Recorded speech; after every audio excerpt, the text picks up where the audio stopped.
बच्चों, आज की हम इस क्लास में इनकम फ्रॉम अदर सोर्स के जो कॉन्सेप्ट्स हैं उनको रिवाइज करने जा रहे हैं और साथ में आईसीआई जो मॉड्यूल के क्वेश्चन आंसर है वो भी देखेंगे हम। ठीक है, आ जाइए सब लोग।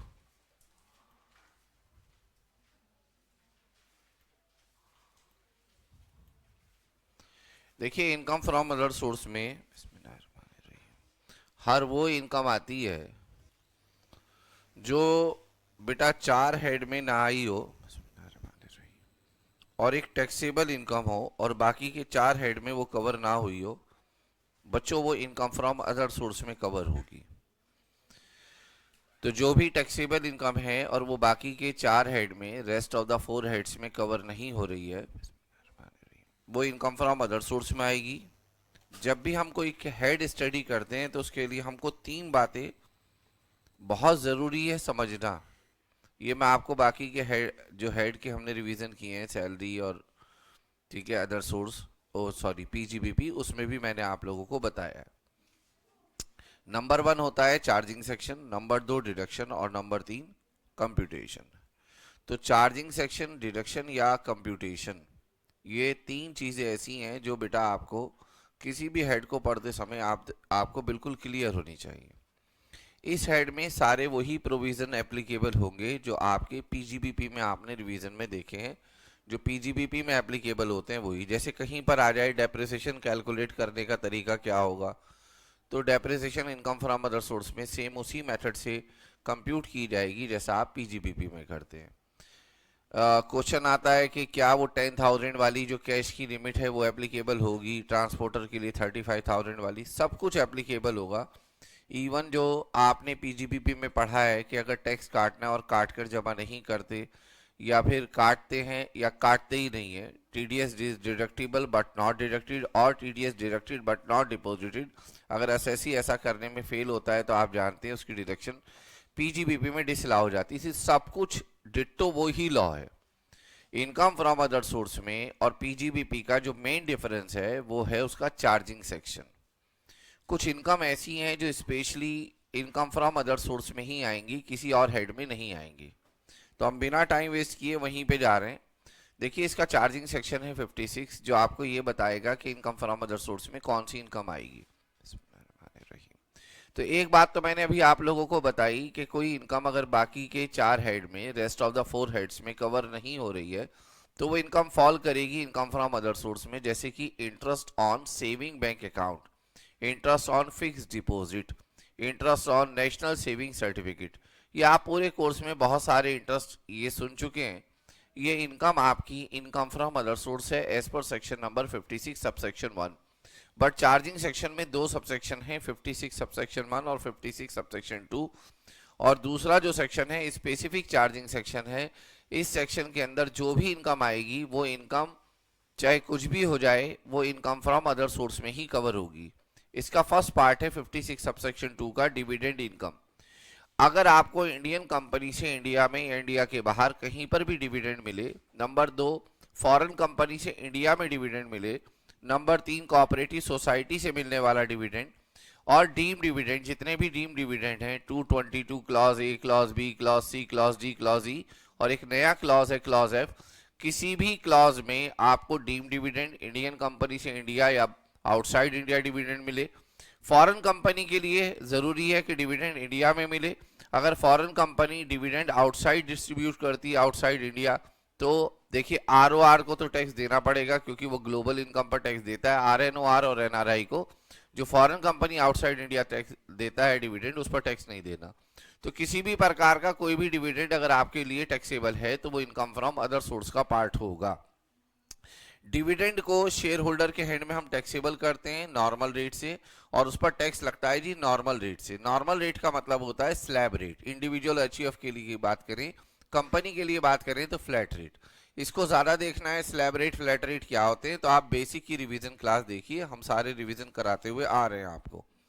नंबर दो डिविडेंड के बाद है विनिंग फ्रॉम लॉटरी। अगर आप लॉटरी से कोई भी इनकम अर्न करते हैं या कोई कैजुअल इनकम है या विनिंग फ्रॉम ऑनलाइन गेमिंग है, ये भी इनकम फ्रॉम अदर सोर्स का पार्ट है। लॉटरी में रेस आती है, एथलीट की रेस नहीं आती, या कोई भी रिकॉग्नाइज रेस नहीं आती, उसमें फार्मूला वन कार रेसिंग भी है वो नहीं आती, वो प्रोफेशनल इनकम है। ठीक है। बाकी किसी प्रकार की रेस, कोई card game, quiz game, reality show, या किसी भी प्रकार की बेटिंग जो जुआ खेला जाता है, वो सब लॉटरी इनकम में आता है। लॉटरी इनकम के अंदर जो intraday trading stock market, commodity market में करते हैं, वो नहीं आता। लॉटरी इनकम में activity of owning and maintaining race horse नहीं आता। ऑल दो activity of owning and maintaining race horse income from other source का पार्ट है, बट बहुत सारे स्टूडेंट समझते हैं कि ये लॉटरी इनकम है। नहीं, ये लॉटरी इनकम नहीं है। Activity of owning and maintaining race horse में तीन पार्टी होती हैं। एक हॉर्स, जिसका जो हॉर्स का मालिक होता है, हम उसकी बात कर रहे हैं। ओनर, ओनिंग का मतलब ओनर, ओनर, और जो उसको मेंटेन कर रहा है, ठीक है, जो उसकी रियरिंग ऑफ एनिमल कर रहा है, हम उसकी बात कर रहे हैं। तो एक पार्टी तो होती है जो हॉर्सेस का मालिक होता है, ऑनर होता है। दूसरा होता है, दूसरा होता है कि जी जो जॉकी होता है, जो उसके ऊपर बेटा राइड कर रहा है और उसको चला रहा है, वो उसको जो मिलता है या तो उसकी सैलरी इनकम होती है या प्रोफेशनल इनकम होती है।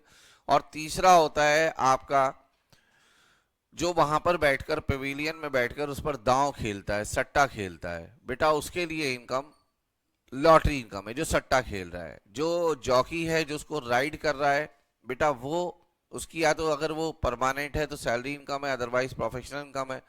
जो उसका ऑनर है, जो उसको पैसा मिलेगा उसके घोड़े की रेस की वजह से, उसके लिए हम कह रहे हैं activity of owning and maintaining race horse. तो वो कवर्ड होगा यहाँ पर। और जैसे शादी ब्याह में या घोड़े तांगे के अंदर हॉर्सेस का यूज किया जाता है, वो यहाँ पे कवर नहीं होगा। वो आपका activity of owning and maintaining race horse नहीं है।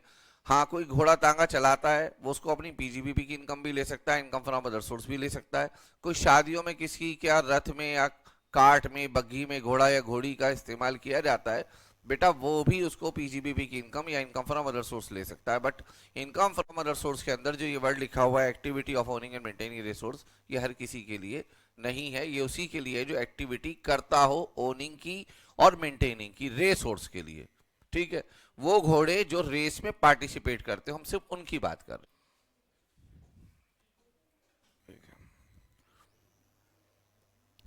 कोई डिडक्शन नहीं मिलेगी किसी भी एक्सपेंस को लेकर। लॉटरी में से याद रखना हमेशा, जो कुछ भी हो जाए, माइनस नहीं करेंगे।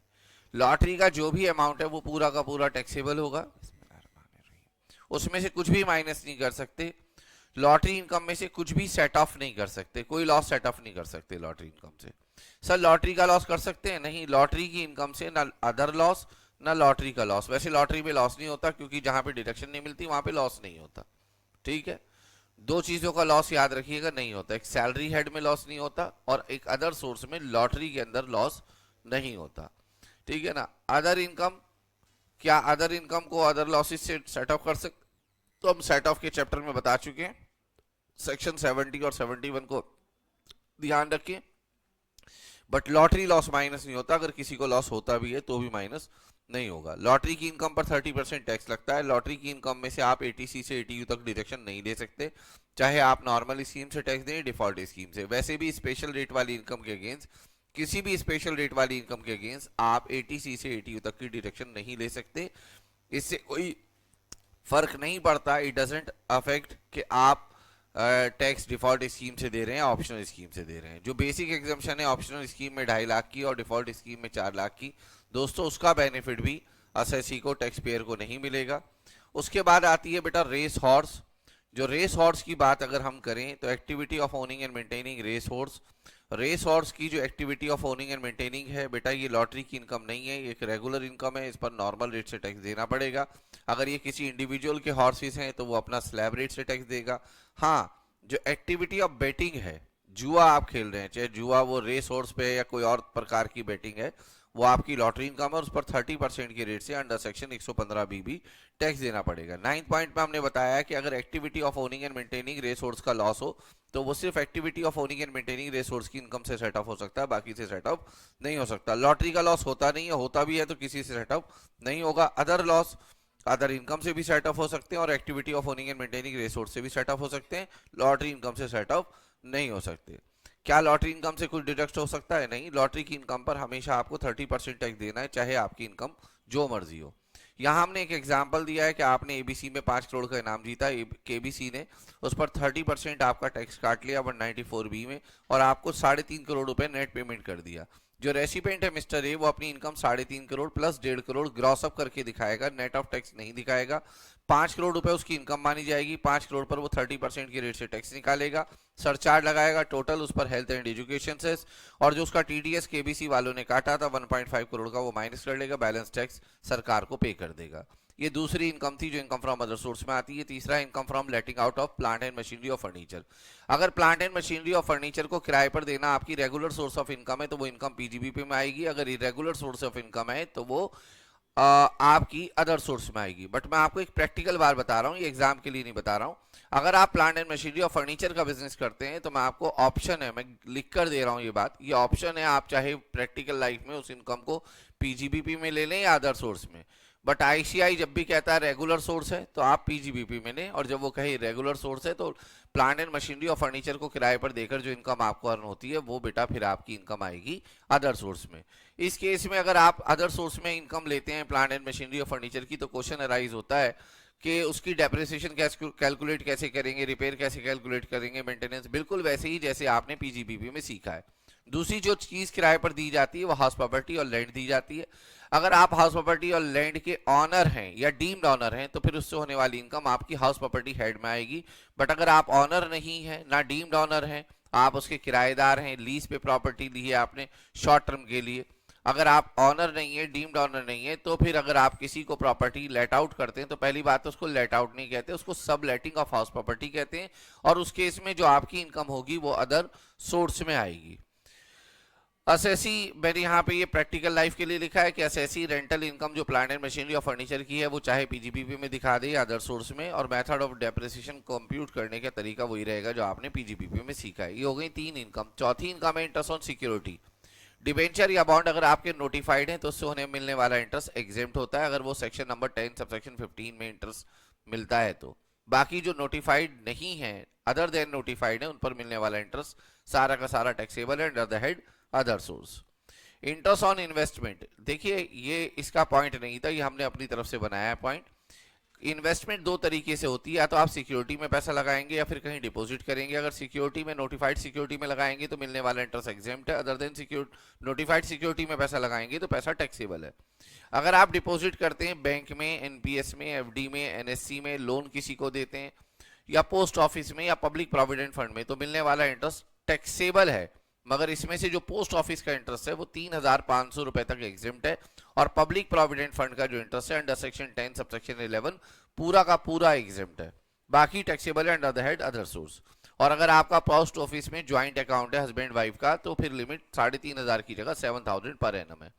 ये हो गए आपके टोटल 4 पॉइंट। पांचवा पॉइंट है सम रिसीव्ड अंडर की मैन इंश्योरेंस। की मैन इंश्योरेंस किसी भी कंपनी के या बड़ी ऑर्गेनाइजेशन के जो की फैक्टर्स होते हैं, मतलब वो लोग जिनके ऊपर डिपेंडेंट होती है कंपनी, उनका कंपनी इंश्योरेंस कराती है, उसको हम बोलते हैं की मैन इंश्योरेंस।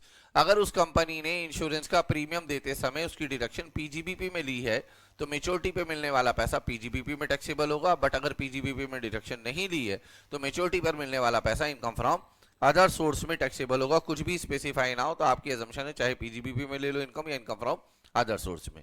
ये जो पॉइंट नंबर 6 है ये कैपिटल गेन से रिलेटेड है। कैपिटल गेन में एक पॉइंट होता है कंपलसरी एक्विजिशन, जो कि सेक्शन नंबर 45 सबसेक्शन 5 में आता है। अगर गवर्नमेंट किसी की प्रॉपर्टी को कंपलसरी एक्वायर कर लेती है और असेसी के ऊपर सेक्शन नंबर 45 सबसेक्शन 5 लगता है तो उसको कंपनसेशन या एनहांस कंपनसेशन मिलता है। उस कंपनसेशन एनहांस कंपनसेशन को देने में सरकार को कभी कभी देर हो जाती है, तो सरकार कंपनसेशन के अतिरिक्त उसके ऊपर इंटरेस्ट भी देती है। तो जो कंपनसेशन मिलेगा जिसकी प्रॉपर्टी है वो इनकम उसकी कैपिटल गेन में आएगी अंडर सेक्शन 45 सबसेक्शन 5। जो इंटरेस्ट उसको उसके ऊपर मिलेगा वो इनकम उसकी अदर सोर्स में आएगी। तो इंटरेस्ट ऑन कंपनसेशन और एनहांस कंपनसेशन अदर सोर्स है। उसके बाद ये एक और पॉइंट है जो एसोसिएटेड है, रिलेटेड है कैपिटल गेन से, जिसका नाम है एडवांस मनी फॉरफिटेड। कभी कभी आप अपनी प्रॉपर्टी को बेचने के लिए दूसरे बायर से एग्रीमेंट करते हैं कि भाई मेरे 1 करोड़ रुपए की प्रॉपर्टी बताओ तुमको पसंद है। वो कहता है हाँ जी मुझे बहुत अच्छी लगी, मैं 1 करोड़ रुपए आपको दे दूंगा, ये 10 लाख लो एडवांस, 90 लाख रुपए मैं आपको 30 दिन के बाद दे दूंगा। 30 दिन बाद वो आप उससे कहते हैं भाई 90 लाख रुपीज दो और घर लो। वो कहता है जी मेरे पास तो नहीं है, तो आपको एक अथॉरिटी मिल जाती है, एक लीगल राइट, आप चाहें तो वो 10 लाख रुपए उसको वापस ना दें। तो 1 अप्रैल 2014 से ये लॉ बनाया गया कि जितना भी पैसा आप फोरफीट करेंगे किसी भी बायर का, वो आपकी इनकम फ्रॉम अदर सोर्स माना जाएगा। सर 1 अप्रैल 2014 से पहले क्या कोई लॉ नहीं था? लॉ था, उसके लिए सेक्शन नंबर 51 था जो आप कैपिटल गेन के चैप्टर में रिवीजन में करेंगे। बट 1 अप्रैल 2014 के बाद जब भी आप फोरफीट करेंगे अमाउंट, तो उसके लिए लॉ ये है कि इनकम फ्रॉम अदर सोर्स माना जाएगा आपका अमाउंट फोरफीटेड। ठीक है, जैसे आपने यहाँ 5 लाख रुपए एडवांस मनी ली थी, उसको पैसा बायर पैसा नहीं दे पाया, इसलिए आपने ये पैसा फोरफीट कर लिया, तो जितना भी आपने पैसा फोरफीट किया वो सारा का सारा आपका टैक्सेबल हो जाएगा अदर सोर्स में। अदर सोर्स का सबसे जो मेन सेक्शन है वो है 56 सबसेक्शन 2 क्लॉज 10। इसमें लिखा हुआ है कि अगर किसी इंडिविजुअल को या हिंदू अनडिवाइडेड फैमिली को मनी, इमूवेबल प्रॉपर्टी या मूवेबल प्रॉपर्टी प्राप्त हो और उसके वो लिमिट से ज्यादा हो, तो उसके लिए वो उसकी इनकम मानी जाएगी अदर सोर्स की। फॉर एग्जाम्पल, आपको आपके बर्थडे पर 5 दोस्त आए और 15-15 हजार रुपए कैश में देके चले गए, यानी कि मनी 15,000 15,000 15,000 15,000। 4 ने तो कैश में दिया और एक ने आपको पेटीएम कर दिया 15,000 रुपए गिफ्ट के बतौर कि भाई अपना गिफ्ट खुद ले लेना, वो कैश में दे गए, तो 75,000 ये पूरा का पूरा आपकी इनकम फ्रॉम अदर सोर्स माना जाएगा।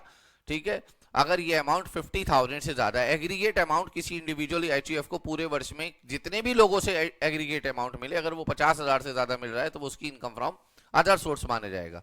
इन एक्सेस ऑफ 50,000 नहीं, फुल अमाउंट टैक्सेबल होगा। मनी में कैश आएगा, चेक आएगा, कोई डिपॉजिट आएगा, पेटीएम से पैसा, हर चीज मनी के अंदर आ जाएगी।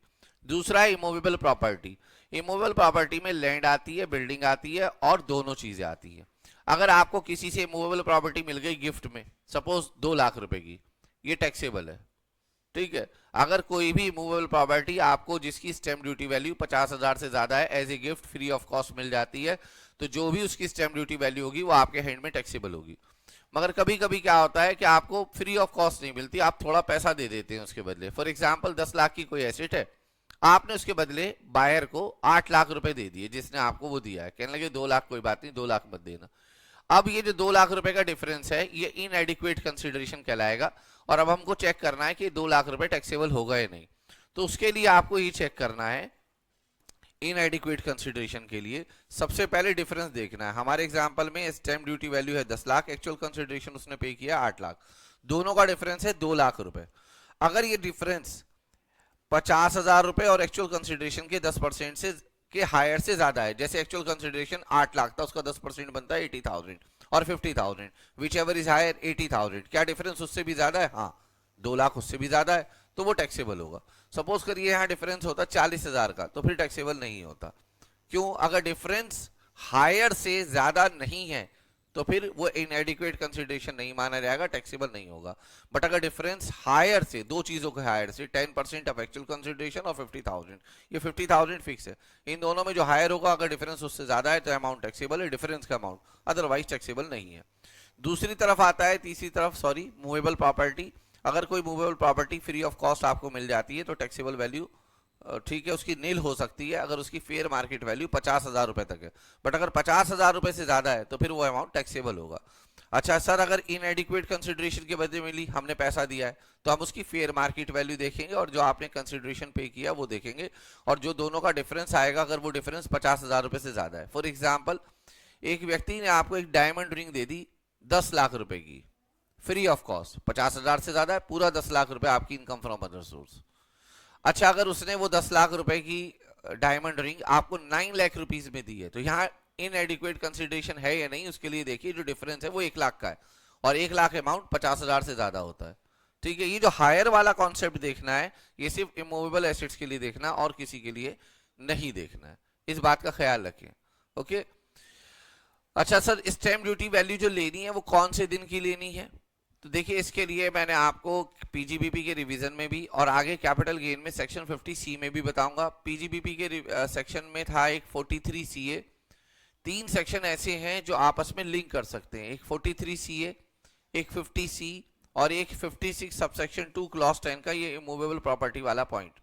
याद रखिए, इन तीनों सेक्शंस में जो मैंने अभी मेंशन किए, कुछ लोगों को आप में से पता नहीं होगा, मगर जिन लोगों ने पीजीबीपी का रिवीजन किया है कम से कम उनको 43CA तो पता होगा क्या होता है।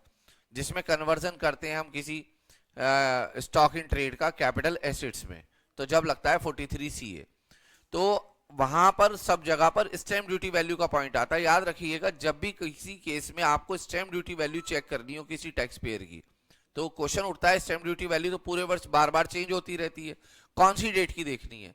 तो जिस दिन आपका बायर के साथ या रेसिपेंट का ट्रांसफरर के साथ एग्रीमेंट हुआ है, जब एसेट की अदला बदली हो रही है, तो उस किसी ना किसी डेट पर उसका एग्रीमेंट जरूर हुआ होगा।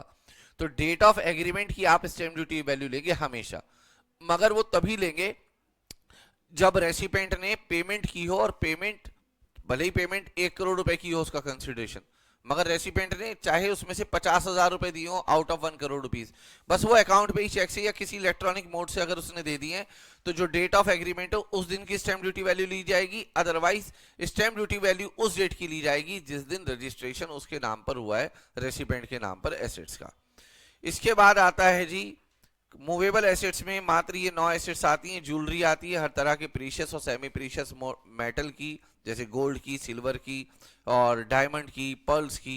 आर्कियोलॉजिकल कलेक्शन आती हैं जो पुराने आर्टिफैक्ट्स होते हैं। स्कल्पचर्स आती हैं, आप इसमें कलाकृतियां, मूर्तियां ले सकते हैं। पेंटिंग, बेटा पेंटिंग में हर प्रकार की पेंटिंग आती है, तो चाहे वो MF हुसैन की हो, विंची की हो या किसी की भी हो जो वैल्यूबल है, ठीक है। अगर वो सलमान खान बना के बेचता है तो वो भी पेंटिंग है, उस एक सेलिब्रिटी का तो नाम उससे जुड़ा हुआ ही है। जो उसको पेंटिंग नहीं आती, उसने नीचे लिख दिया ना सलमान खान, उसी से उसकी वैल्यू बन गई। अगर वो अमरूद का फोटो बना के भी भेज दे ना, नीचे लिख they made by Salman Khan, बस वही वैल्यू है, उसका नाम लिखना, ठीक है।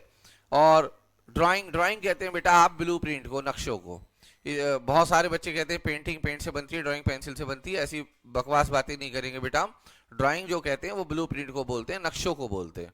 और फिर इसके बाद any work of art. Any work of art में कोई साइंटिफिक फार्मूला हो सकता है, कोई पेटेंट हो सकता है, कुछ भी हो सकता है बेटा एनी वर्क ऑफ आर्ट में। बुलियन में आते हैं गोल्ड कॉइन, डायमंड और पल्स, ठीक है। अगर इसकी ज्वेलरी बना दोगे तो वो ऊपर आ जाएगा। शेयर्स एंड सिक्योरिटी आएगा, और वर्चुअल डिजिटल एसेट्स जिसको आप क्रिप्टो करेंसी के नाम से आज जानते हैं। ये 9 एसेट्स मूवेबल एसेट्स हैं। अगर कोई फरारी कार आपको दे दे फ्री ऑफ कॉस्ट, तो बेटा वो आपकी टैक्सेबल इनकम अदर सोर्स में नहीं आएगी। यहां पे हमने कुछ एग्जांपल लिखे हुए हैं, ये आप देख लीजिएगा। इसके बाद आती है non applicability of section. Sir हम कैसे देखेंगे? लो बेटा देख लेना अच्छे से स्क्रीन को, ठीक है, पॉज करके देख लेना। इसके बाद आता है सेक्शन 56 सबसेक्शन 2 क्लॉज 10। कहां नहीं लगता? तो सबसे पहले नहीं लगता अगर ये जो गिफ्ट हैं मूवेबल, इमूवेबल और मनी, ये कोई दे दे आपको, रिलेटिव दे दे। अगर ये एसेट्स आपको रिलेटिव आपका देता है तो बेटा फिर चाहे कितने की भी वैल्यू हो, आपके लिए इनकम फ्रॉम अदर सोर्स नहीं है। सर रिलेटिव में कौन आता है? रिलेटिव में आते हैं सबसे पहले जी आपके स्पाउस, यानी का आपका हस्बैंड या वाइफ, स्पाउस, आपके माता पिता, आपके भाई बहन और आपके बच्चे, चाहे जितने हो, भाई बहन चाहे जितने हो, माता पिता तो 2 ही होंगे। स्पाउस बेटा मैं एक की ही बात करूंगा, ठीक है। हाँ कुछ लोग हो सकता है उग्र हो जाएं कमेंट बॉक्स में, सर कैसी बातें कर रहे हैं, तो इसलिए। और स्पाउस के जो मम्मी पापा हैं, जो पापा जी हैं, मम्मी जी हैं, वो भी बेटा आपके वो घने रिश्तेदार हैं। और जो तुम्हारे ब्रदर सिस्टर हैं, ठीक है, जिनके बर्तन उठाए फिरते हो बेटा, वो सब भी, ठीक है, इंक्लूडिंग देयर स्पाउस, यानी कि जो हमारी वाइफ का भाई है उसकी वाइफ, हमारी वाइफ की जो बहन है ना, उसका पति, ठीक है। हमारे यहाँ तो साडू कहते हैं उसे, ठीक है। हाँ वैसे होता कुछ और है वो, मैं अल्फाबेट नहीं चेंज करना चाहूंगा, आप समझ गए बेटा, इंक्लूडिंग देयर स्पाउस। तो ये सब आते हैं बेटा। और इधर की तरफ ब्रदर सिस्टर, हमारे अपने भाई, हमारे अपने बहन जिनसे हमारी बनती नहीं है, उनके स्पाउस, ठीक है। भाई का स्पाउस यानी कि हमारी भाभी जी, हमारी सिस्टर का स्पाउस यानी कि हमारा जीजा जिसने दिमाग खराब किया हुआ, ठीक है। चिल्ड्रन एक बच्चे अपने, और सर बच्चों के बच्चे, हाँ बेटा बच्चों के बच्चे होंगे ना तो वो भी, जैसे ये मिस्टर ए एसएससी हैं, इनके 3 बच्चे हैं, 2 बेटा 1 बेटी, ये सब आएंगे। फिर बेटे के बच्चे हैं, फिर बेटी के बच्चे हैं, ये सब हमारे लीनियल डिसेंडेंट होते हैं। ऐसी लीनियल असेंडेंट होते हैं, हमारे फादर, फादर के फादर, फादर के फादर, तो ये हमारी लाइन है, ये डिसेंडेंट, ये असेंडेंट है। हाँ हमारे दादाजी के भाई हैं 1 और 3, ये हमारे रिश्तेदार नहीं है। हमारे परदादा जी के भाई हैं का और गा, ये हमारे रिश्तेदार नहीं है। हाँ हमारे पापा जी के जो भाई बहन है या हमारी मम्मी के भाई बहन है वो हमारे रिश्तेदार है, जैसे हमारे मामा, हमारा चाचा, हमारा ताया, हमारी ताई, ये सब हमारे रिश्तेदार हैं।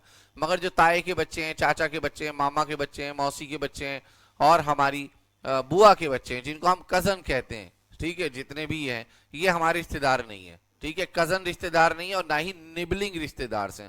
निबलिंग बेटा वो जो हमारे भांजे भतीजे होते हैं ना, वो भी हमारे रिश्तेदार नहीं है। तो इन लोगों से अगर हमको कोई गिफ्ट मिलता है तो वो जितनी मर्जी वैल्यू का हो वो इनकम फ्रॉम अदर सोर्स माना जाएगा।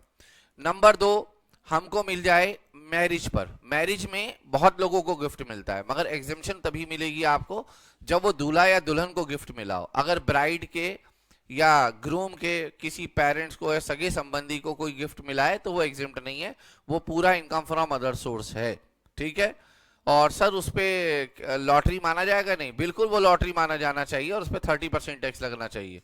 वो कोई इनकम एक्रू थोड़ी हो रही है, वो एराइज हो रही है, ठीक है। एक बच्चा मुझसे पूछ रहा था कि दूल्हा के पापा को 1 करोड़ रुपए की एफडी दी है दुल्हन के घर वालों ने। पहली बात तो ये बेटा गैर कानूनी है, डॉरी है। और फिर भी कोई पूछता है कि इस पे किस रेट से टैक्स लगेगा, तो 30% के रेट से टैक्स लगेगा। इस पे स्लैब रेट नहीं लगेगा, ठीक है।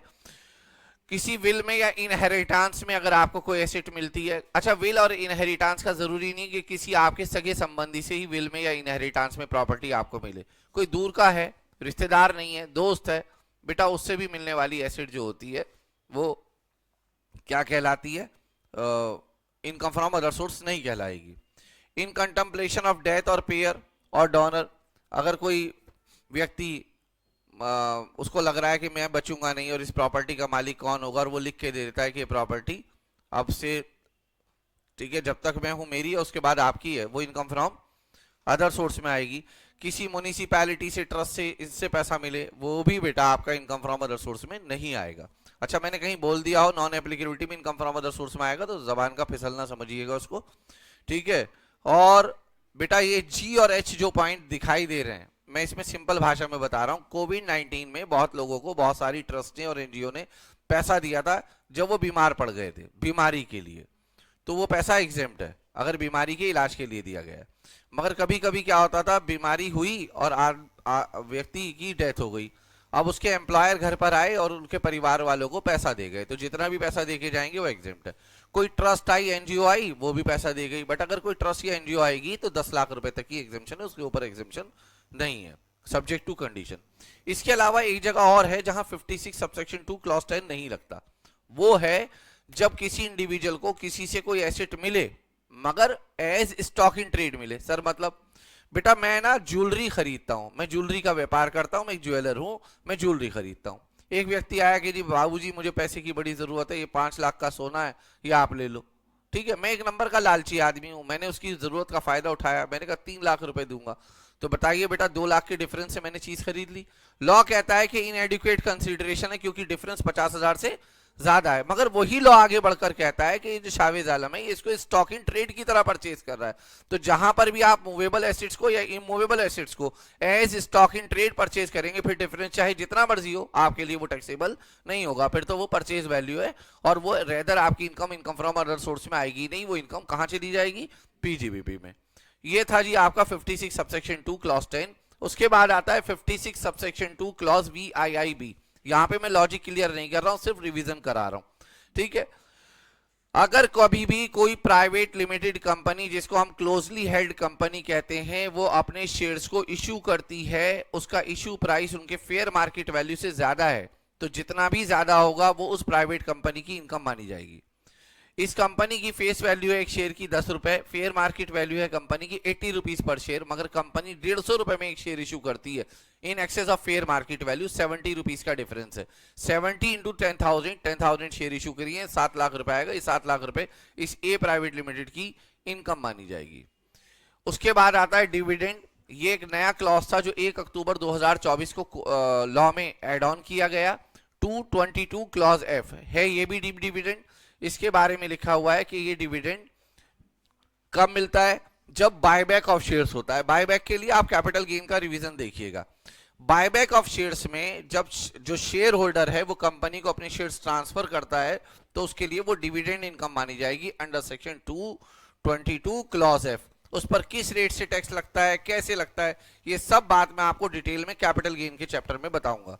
बस इतना समझ लीजिए कि बायबैक ऑफ शेयर्स करते समय जब एक व्यक्ति अपने शेयर्स को सरेंडर करता है कंपनी के सामने, उनको दे देता है वापस हाई रेट पर, तो उसको डिविडेंड इनकम माना जाएगा।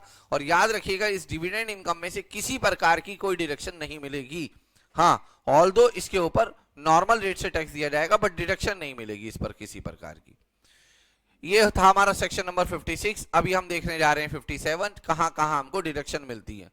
तो कोई भी आप डिविडेंड की इनकम अगर अदर सोर्स में ले रहे हैं, या कोई इंटरेस्ट ऑन सिक्योरिटी या इंटरेस्ट ऑन लोन या किसी भी प्रकार का इंटरेस्ट अगर आप इनकम फ्रॉम अदर सोर्स में ले रहे हैं, और उस इनकम फ्रॉम अदर सोर्स को अर्न करने के लिए आपने कोई खर्चा किया है, तो वो बेटा वो एक्सपेंडिचर आपको डिडक्शन अलाउ होगा।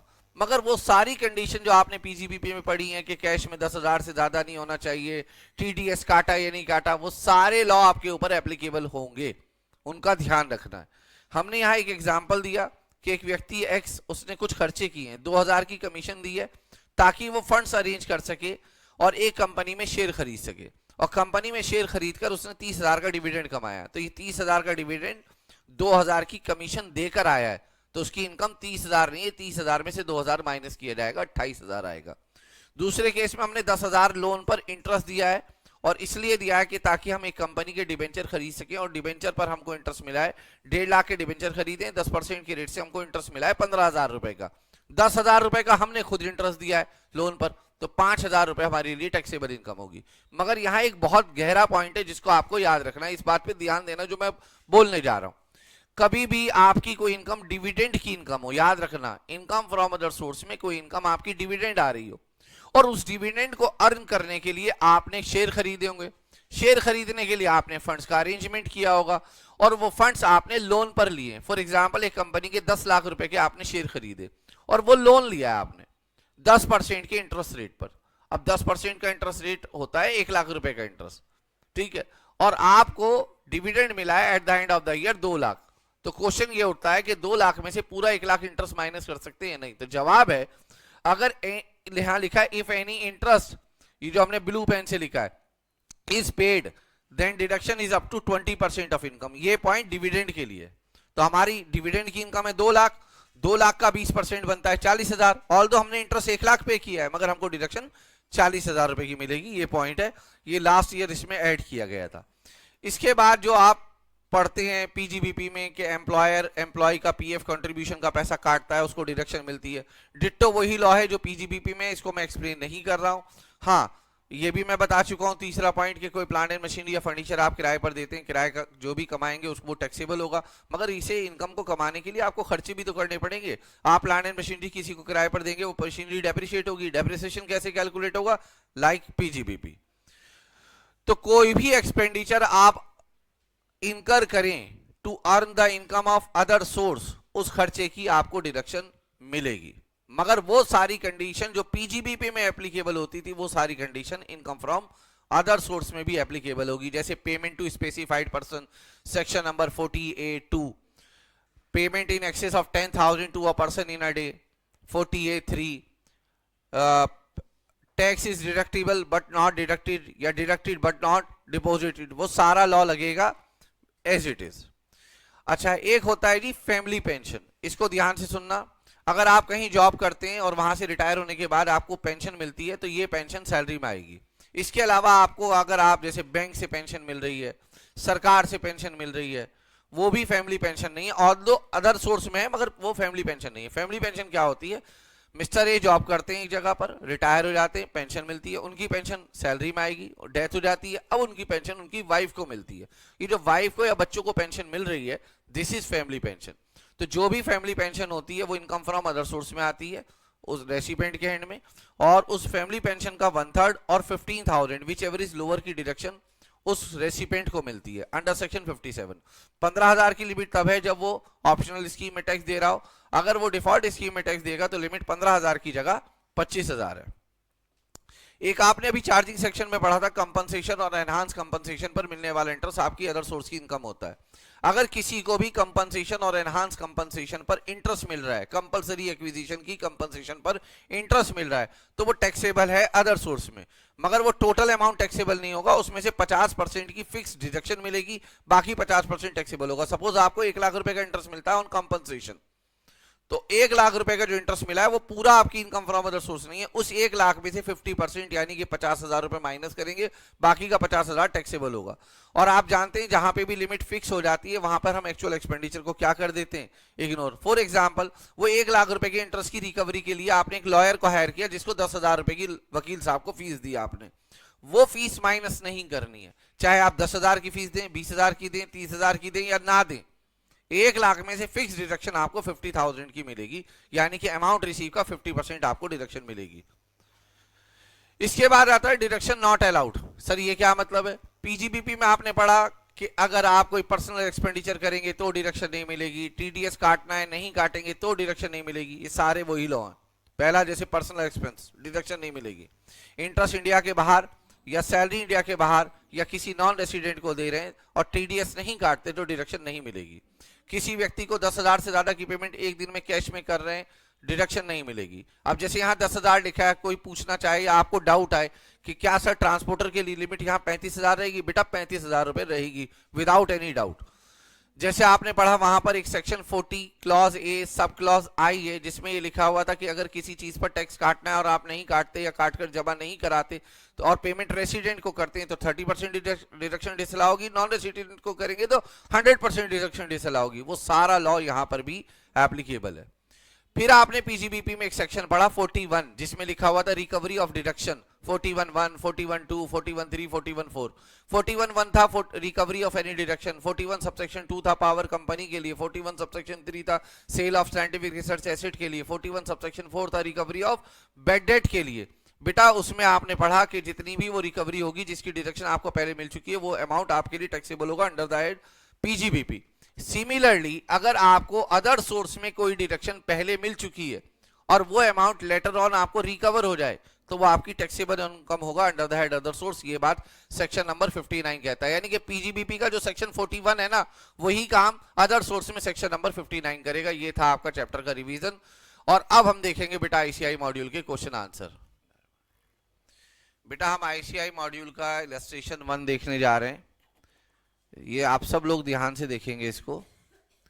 Rahul a resident Indian holding 28% of equity share in a company. बहुत अच्छा क्वेश्चन है ये। क्वेश्चन आपका कहीं ना कहीं डीम डिविडेंड से रिलेटेड है, इसलिए थोड़ा सा मुझे डीम डिविडेंड भी यहां समझाना पड़ेगा कि डीम डिविडेंड किसे कहते हैं। ऑल दो मैंने नोट्स में जानबूझकर डीम डिविडेंड नहीं लिखवाया और ना ही क्लास में पढ़ाया, बट मैं थोड़ा सा इसको यहां डिस्कस कर दूंगा ताकि रिवीजन भी हो जाए, जिन बच्चों ने कॉन्सेप्ट नहीं करा है उनका कॉन्सेप्ट भी हो जाए। देखिए एक्चुअली में डीम डिविडेंड का कॉन्सेप्ट है क्या, कहीं पर भी आप ये वर्ड सुने डीम डिविडेंड, ये है क्या, इसके लिए थोड़ा सा इतिहास जानना पड़ेगा। और वो इतिहास बेटा बदला जा चुका है, बदला जा चुका है इन द सेंस अमेंडमेंट आ चुकी है। कोई कहने लगे अब कहां लिखा है, तो बेटा अब नहीं लिखा। पहले क्या होता था, जब एक कंपनी अपने शेयर होल्डर को डिविडेंड बांटती थी तो कंपनी को डिविडेंड बांटने से पहले उसके ऊपर एक टैक्स देना पड़ता था जिसका नाम होता था सीडीटी, कॉर्पोरेट डिविडेंड टैक्स। और ये टैक्स 15% के रेट से दिया जाता था और ये टैक्स कंपनी देती थी, शेयर होल्डर नहीं देता था। और शेयर होल्डर के लिए जो डिविडेंड होता था, जो आज आप सुन रहे हैं कि इनकम फ्रॉम अदर सोर्स में आएगा, इनकम फ्रॉम अदर सोर्स में आएगा, उसकी जगह वो एग्जेम्प्ट इनकम होती थी अंडर सेक्शन 10 सबसेक्शन 34। ये सेक्शन हुआ करता था एक जमाने में, ठीक है, आज से 10 साल पहले ऑलमोस्ट, ठीक है। यानी कि डिविडेंड की इनकम शेयर होल्डर के लिए एग्जेम्प्ट थी। जितना भी शेयर होल्डर डिविडेंड कमाएगा, जो आज आप सुन रहे हैं इनकम फ्रॉम अदर सोर्स होगी, वो इनकम फ्रॉम अदर सोर्स नहीं होती थी, वो इनकम एग्जेम्प्ट होती थी। अगर किसी इंडियन कंपनी से इंडिया में डिविडेंड मिला है या फॉरेन कंपनी से इंडिया में डिविडेंड मिला है तो वो डिविडेंड एग्जेम्प्ट होता था और उस डिविडेंड पर ये कंपनी सीडीटी देती थी। तो जो प्राइवेट कंपनी है जिसमें दो शेयर होल्डर हैं, एक्स वाई प्राइवेट लिमिटेड, ये दो ही शेयर होल्डर हैं। अब इनका प्रॉफिट आ रहा है यहां पर 2 लाख रुपए का, तो ये कंपनी क्या करती थी उस समय कि जैसे ये प्रॉफिट बिफोर टैक्स है 2 लाख, सपोज करो इसमें से टैक्स देना है 30%। उस जमाने में कंपनी पे 30% टैक्स लगता था, 60,000 बचा कितना, 1,40,000। मैंने हेल्थ एंड एजुकेशन से इग्नोर कर दिया है, सिर्फ समझा रहा हूं मैं। ये होता था प्रॉफिट आफ्टर टैक्स। फिर इसमें से एक्स और वाई क्या मांगते थे,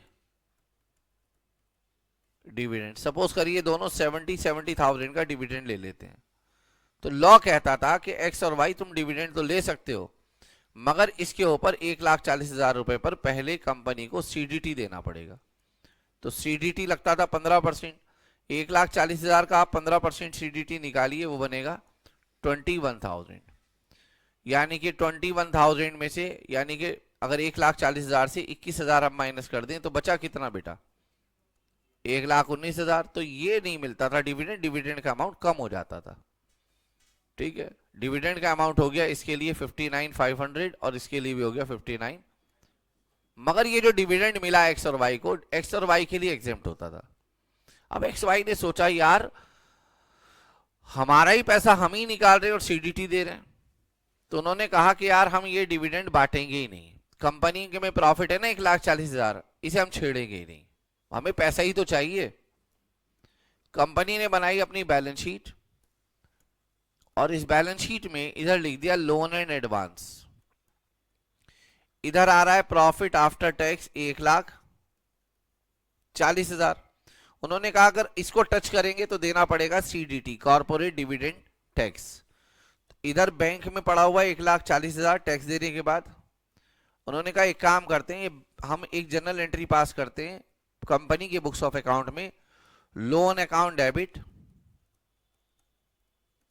टू मिस्टर एक्स। हमने लोन दिया है, लिया नहीं है। कभी सोचेंगे जनरल एंट्री लोन डेबिट कैसे हो रहा है, ये लोन लेने की एंट्री नहीं है, लोन देने की एंट्री है। तो लोन यहां एक्स और वाई के पास आ गए कितने, 70,000 और यहां से 1,40,000 बैंक से निकाल लिया, यहां बैलेंस हो गया कितना, 0।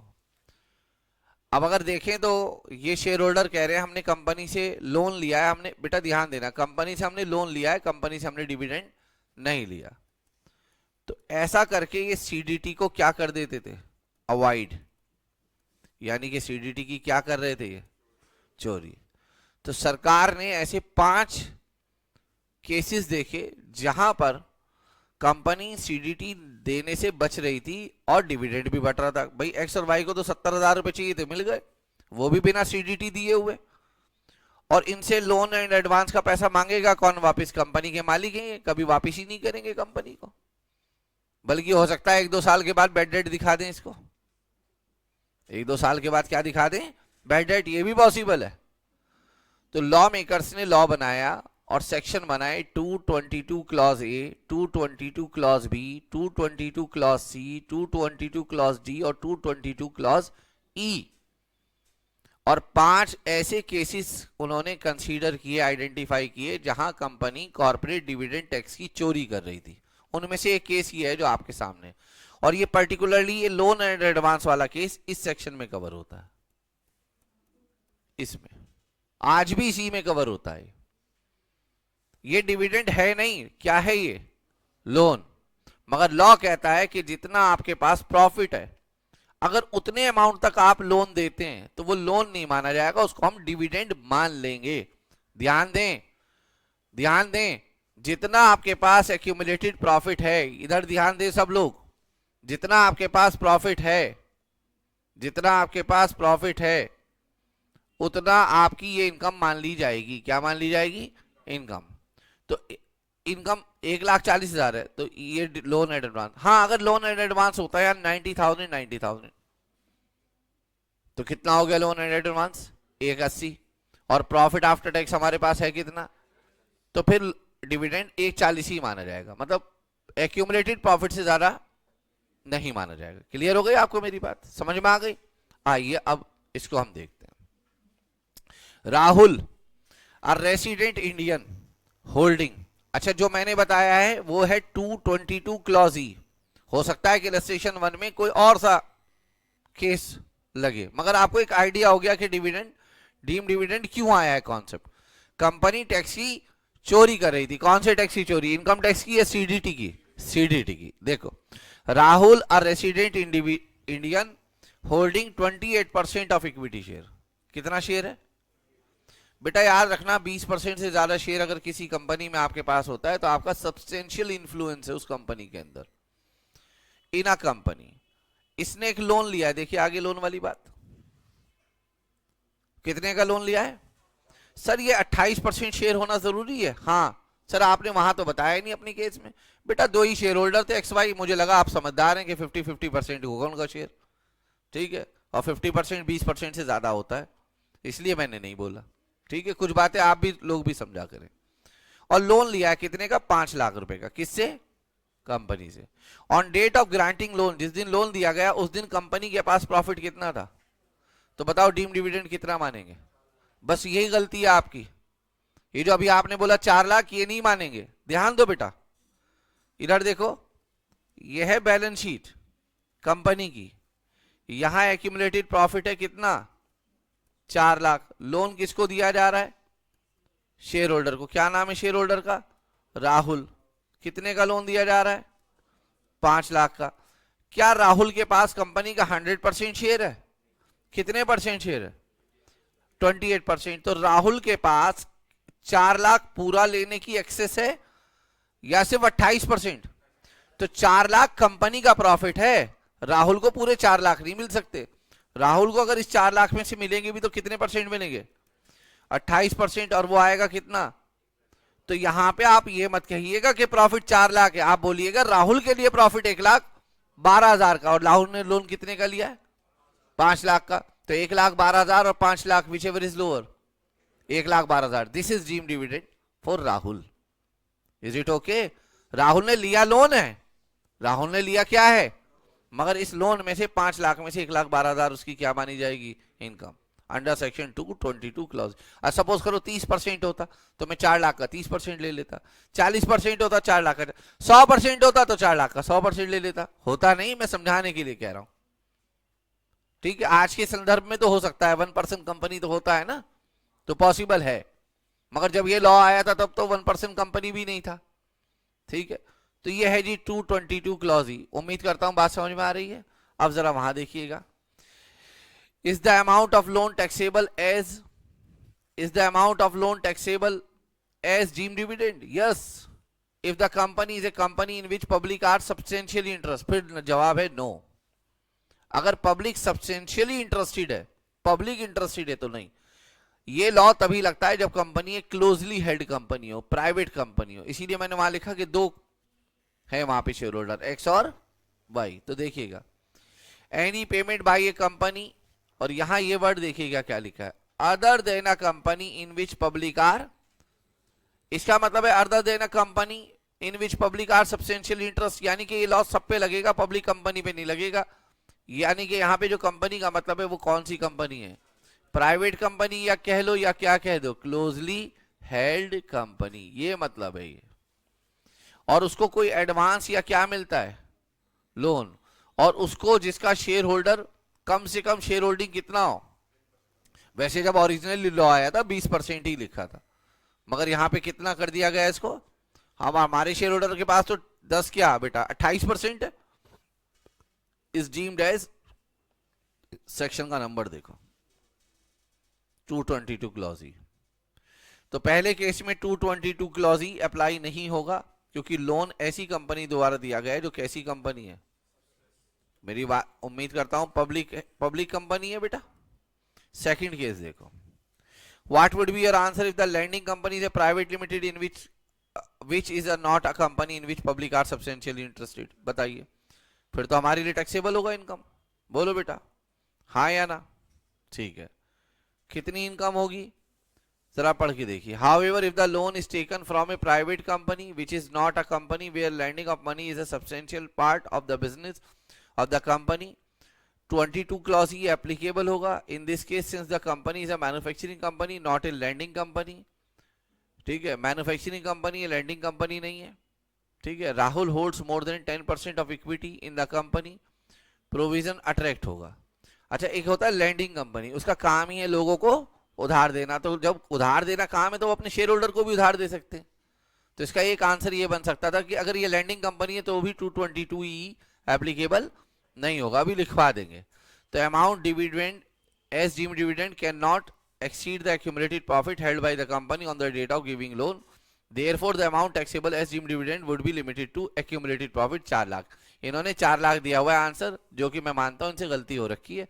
28% लिया जाएगा। इस 4 लाख का मालिक पूरा शेयर होल्डर नहीं है। इसका आंसर 1,12,000 होना चाहिए। और ये क्वेश्चन आईसीआई कई बार पूछ चुका है, वहां पर भी इसी यही तरीके, वहां पे जब ये क्वेश्चन आज से 15 साल पहले पूछा गया था सी इंटर में, तो वहां पे था 20%। तो आईसीआई ने बिल्कुल सही आंसर दिया था कि जितना एक्यूमुलेटेड प्रॉफिट था उसका 20%, क्योंकि एक्यूमुलेटेड प्रॉफिट कंपनी का है। अगर ये शेयर होल्डर डिविडेंड मांग भी लेगा तो बेटा 28% से ज्यादा थोड़ी मांग लेगा। 4 लाख पूरा कैसे डिविडेंड हो सकता है?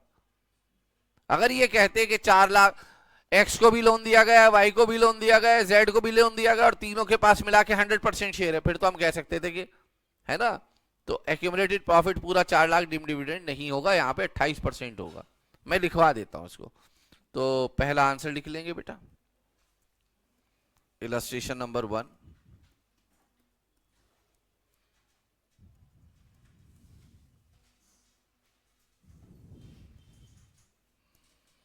if a company other than a company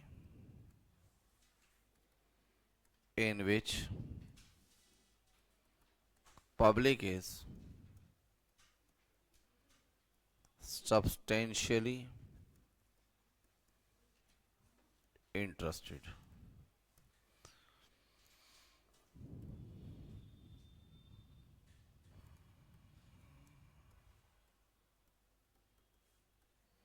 provides any advance or loan to a shareholder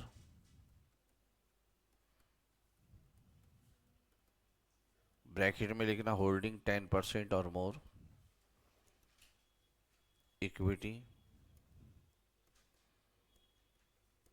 then such advance oblique loan shall be taken as dividend, that is deemed dividend under section 222 clause E for shareholder। First case में company is a public company, therefore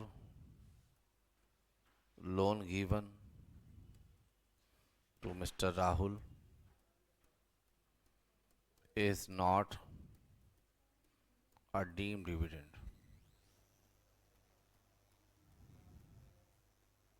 second case में company is a private company,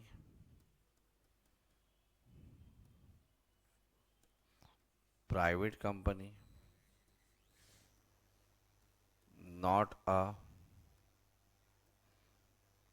lending company। हाँ, lending company होती तो भी 222 clause E नहीं लगता। Company is a private company, not a lending company, therefore 222 clause E is applicable and loan to the extent of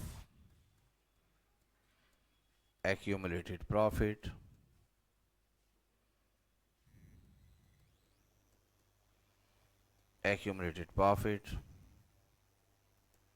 that is rupees 4 lakh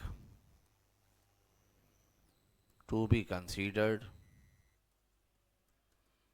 as deemed dividend। पता है ICI answer क्यों नहीं बदल रही? पूछे क्यों नहीं बदल रही? क्योंकि उन्होंने बस ये कहा है कि to the extent of accumulated profit इसको डीम डिविडेंड माना जाएगा। अगर कहते इस क्वेश्चन में कि राहुल के लिए इनकम बताओ, राहुल के लिए इनकम तो पूछी नहीं है, अगर वो कह देते तो फिर इनकम 1,12,000 रुपये मानी जाएगी। तो मैं यहाँ JFK में लिख रहा हूँ इनकम फॉर राहुल,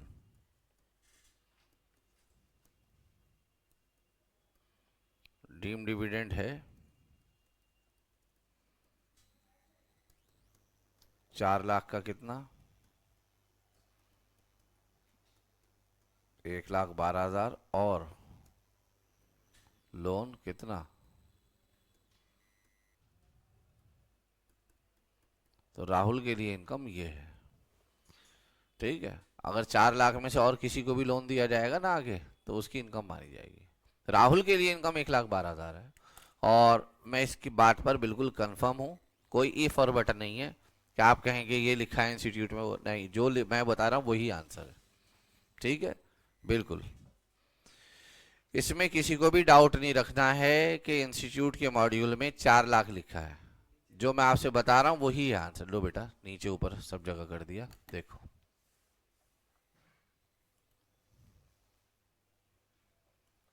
बेटा ये क्वेश्चन देख लीजिए। Mister A dealer in shares received the following without consideration during the previous year 25-26 from the friend of mister B. बेटा इनको कैश गिफ्ट मिला है 75,000 का ऑन हिज एनिवर्सरी। अगर इनकी शादी पे मिलता तो एग्जेम्प्ट है, बर्थडे पर या एनिवर्सरी पे मिलेगा तो टैक्सेबल है क्योंकि इसका अमाउंट 50,000 से ज़्यादा है। बुलियन मिला है 60,000 रुपये का इनके बर्थडे पर, और बुलियन बेटा एक मूवेबल एसेट्स की गिनती में आता है, मूवेबल एसेट्स की डेफिनेशन में आता है, दैट्स वाई 50,000 से ऊपर है टैक्सेबल होगा। एक प्लॉट ऑफ लैंड मिला है फरीदाबाद में 1 जुलाई 2025 को, जिसकी स्टैम्प ड्यूटी 5 लाख है उस दिन। मिस्टर बी ने परचेज की थी लैंड 2009 में। मिस्टर ए ने परचेज की है from his friend see who is a dealer in shares. बेटा ये जो डीलर इन शेयर्स की बात कर रहा है ना, इसका मतलब ये है कि ये जो बेचने वाला है ना ये डीलर है शेयर्स का। तो ये 75,000 तो हमारी इनकम हो गई, ये 60,000 हमारी इनकम हो गई। अब हमें चेक करना है ये 5 लाख हमारी इनकम है या नहीं है। और mister A plot of land, stamp duty है 5 lakh on that date. Mister B had purchase land in 2009। Mr. A purchased from his friend C, who is also a dealer in shares, 1,000 shares of X Limited at rupees 400 each on 19 जून 2025, जबकि fair market value कितनी है 600। बेटा आप बताइए, mister A ने purchase किए हैं अपने एक दोस्त से जो कि सी है, वो सी जो है डीलर है शेयर्स में, तो सी का तो है बिजनेस, और ए का देखिए ए का बिजनेस है या नहीं, ऊपर दिखा हुआ है टॉप पर ए का बिजनेस क्या है, उसे भी ध्यान से देखिए। तो मिस्टर ए खुद डीलर है ना, बेचने वाला क्या है उससे हमें मतलब नहीं है। अब इन्होंने 600 का शेयर कितने में खरीद लिया, 400 में, 200 रुपए का डिफरेंस है। 200 को 1,000 से मल्टीप्लाई करेंगे कितना आएगा, 2 लाख, तो टोटल डिफरेंस 2 लाख है। शेयर्स बेटा मूवेबल एसेट्स में आता है, फेयर मार्केट वैल्यू से 2 लाख रुपए कम पर शेयर खरीद लिया आपने, 6 लाख के शेयर आपने 4 लाख में खरीद लिए। तो बताइए आपका जो डिफरेंस है वो 50,000 से ज़्यादा है या नहीं है। तो नॉर्मल केस में ये टैक्सेबल होता, मगर ये डीलर इन शेयर है तो ये इसको स्टॉक इन ट्रेड की तरह खरीद रहा है, इसलिए ये 2 लाख रुपए इसकी इनकम नहीं मानी जाएगी। अच्छा, इस प्लॉट के बारे में कुछ नहीं बताया है इन्होंने अभी तक। एक प्लॉट ऑफ लैंड है, बस ये कहा है 5 लाख रुपए का। अच्छा, ये इनको इनके फ्रेंड से मिला है, कितने लाख का फ्लैट है, 5 लाख का। मिस्टर ए का फ्रेंड है कि मिस्टर बी, ठीक है, उसने कैश गिफ्ट दिया है, बुलियन दिया, और एक क्या दिया है, गहरी दोस्ती है बेटा। तो 75,000 रुपये भी टैक्सेबल होंगे, 60,000 रुपये भी टैक्सेबल होंगे, और ये 5 लाख रुपए का अमाउंट पूरा टैक्सेबल होगा मिस्टर ए के लिए, ठीक है, और 2 लाख नहीं होगा। आगे लिखा है further on 1 November 25 mister A took the position of the property office building booked by him 2 years back at 20 lakh. आज से 2 साल पहले इन्होंने एक बिल्डिंग बुक की थी ऑफिस के लिए 20 लाख रुपए की। स्टैम्प ड्यूटी वैल्यू 1 नवंबर 25 को 32 लाख रुपए, और जिस दिन बुकिंग की थी उस दिन 23 लाख रुपए। जब इन्होंने बुकिंग की थी तो इन्होंने उसकी पेमेंट अकाउंट पे ही चेक से की थी, तो जब इन्होंने बुकिंग की थी 23 लाख रुपए में, तो उसकी पेमेंट कुछ कर दी थी 1 लाख रुपए। कितने और उस दिन उसकी स्टैंप ड्यूटी वैल्यू कितनी थी? मतलब आज से 2 साल पहले एक बिल्डिंग खरीदने गए जिसकी वैल्यू उस समय 20 लाख में इनका, मतलब एक तरीके का रेट तय हो गया 2 साल पहले। और उस दिन इसकी जो स्टैंप ड्यूटी वैल्यू थी वो कितनी थी? यानी कि बेचने वाले ने स्टैंप ड्यूटी वैल्यू से भी कम पे बेची एसेट। 23 लाख की एसेट कितने में बेची? 20 लाख में। अब यहाँ पे दो स्टैंप ड्यूटी हैं, एक 32 लाख और एक 23 लाख। हमें फैसला करना है 32 लें या 23 लें। 32 लाख है जिस दिन हमको पोजीशन मिला है, 23 लाख उस दिन है जिस दिन हमने बुकिंग कराया था, यानी कि एग्रीमेंट। तो आप ये चेक करो कि एग्रीमेंट की डेट पर या उससे पहले हमने कुछ पैसा दिया था या नहीं। तो यहाँ लिखा है हमने पैसा दिया था, इसलिए ये वाली स्टैंप ड्यूटी वैल्यू नहीं देखी जाएगी, जैसा मैंने अभी रिवीजन में भी बताया था। ये वाली स्टैंप ड्यूटी वैल्यू ली जाएगी।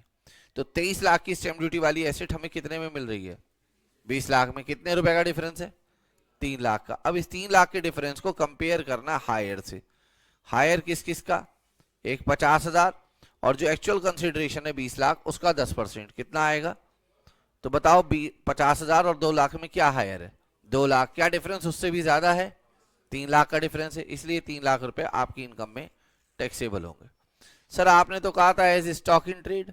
हाँ सर, वो तो बिजनेस के लिए खरीद रहा है बिल्डिंग। बेटा बिजनेस के लिए किसके लिए खरीद रहा है? बेचने के लिए नहीं खरीद रहा है।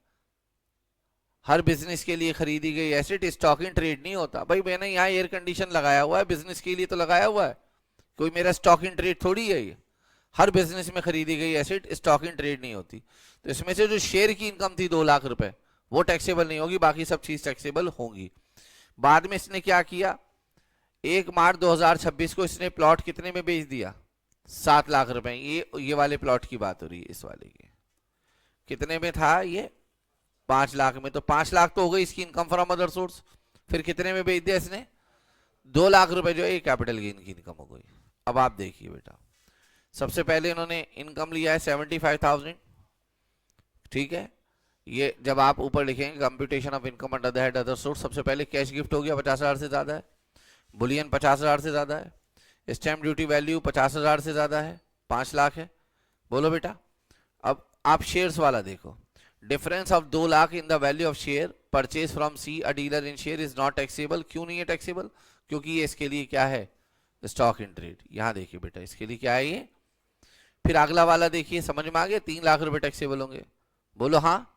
फिर लास्ट में देखिए, सेल कंसिडरेशन कितने का है? 7 लाख का। कितने की एसेट थी उसकी? 5 लाख की। कैपिटल गेन आ गया इसका कितना? 2 लाख। लो बेटा मैं यहां पे करा देता हूं। Illustration number 2।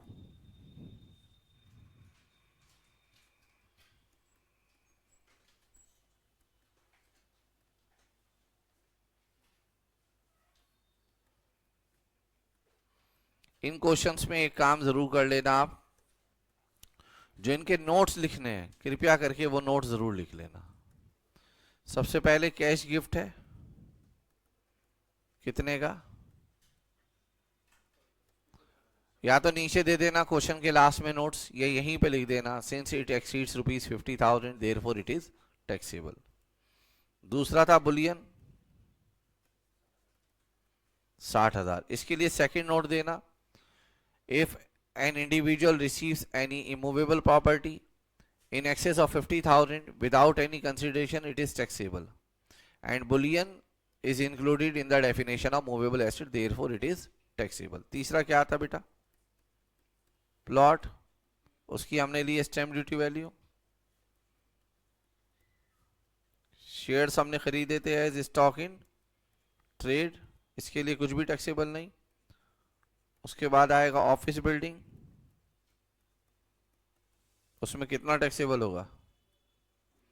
ये जितने आपने पॉइंट लिखे हैं सबका एक एक नोट लिख कर आना है। नोट 1 2 3 4 5। ये नोट का काम छोड़ दिया मैंने अब आपके ऊपर। ये टैक्सेबल हो गया, ये इनकम फ्रॉम अदर सोर्स है। फिर सेम ईयर में इसने ये वाला जो प्लॉट था 5 लाख रुपए वाला, ये बेच दिया।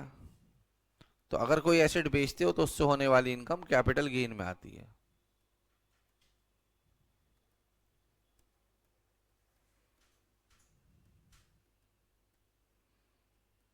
सेल कंसिडरेशन है आपका कितना? 7 लाख,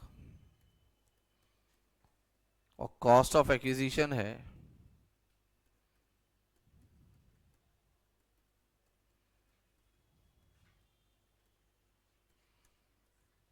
ये 2 लाख रुपए हो गया। क्योंकि सेम ईयर में प्लॉट आपने भेज दिया तो ये शॉर्ट टर्म कैपिटल गेन कहलाएगा। सर इस शॉर्ट टर्म कैपिटल गेन पर किस रेट से टैक्स देना होगा? सर इस शॉर्ट टर्म कैपिटल गेन पर किस रेट से टैक्स देना होगा? तो वैसे तो आपको कैपिटल गेन के चैप्टर में पता चल जाएगा, मगर इतना बता देता हूं कि शॉर्ट टर्म कैपिटल गेन पर स्पेशल रेट से टैक्स नहीं देना होगा।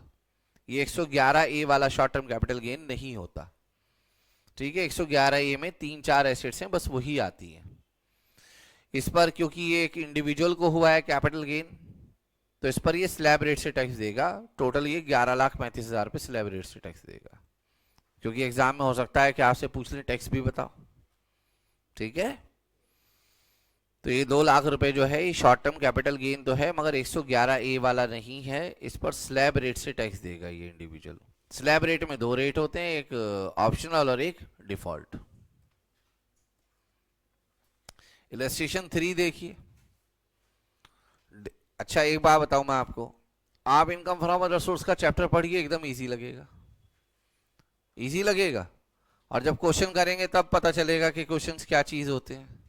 और ऐसे पता नहीं सैकड़ों क्वेश्चन बनाए जा सकते हैं।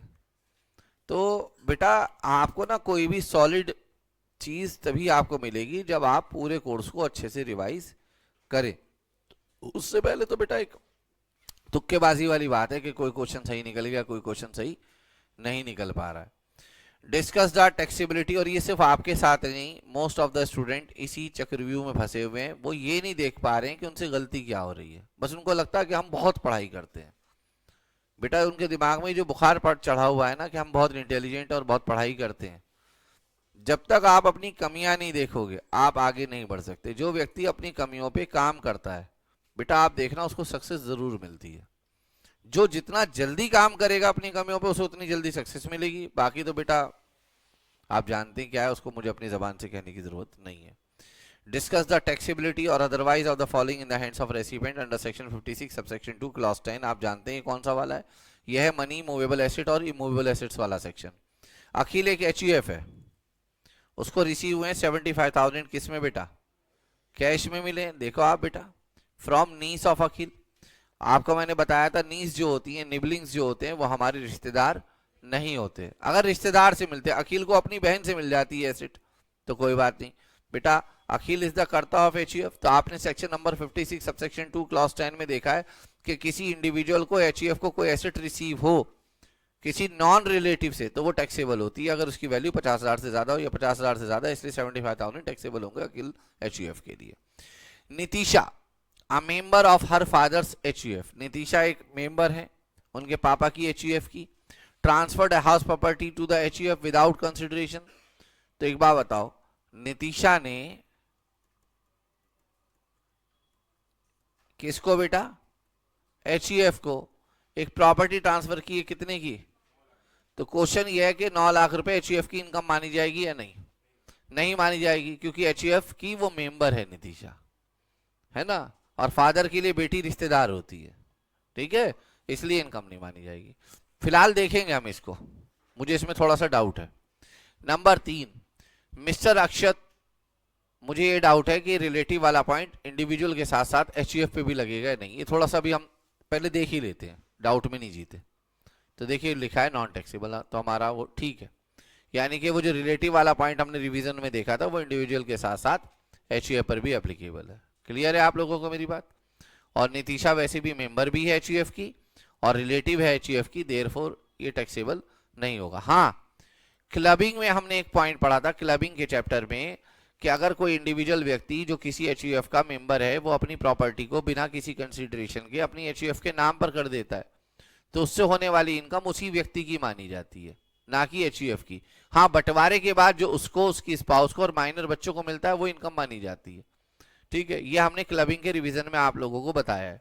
फिलहाल 9 लाख रुपए एचयूएफ की इनकम नहीं है। तीसरा केस देखिए, mister Akshat receive 100 shares of A Limited from his friend as gift on the occasion of his 25th marriage anniversary.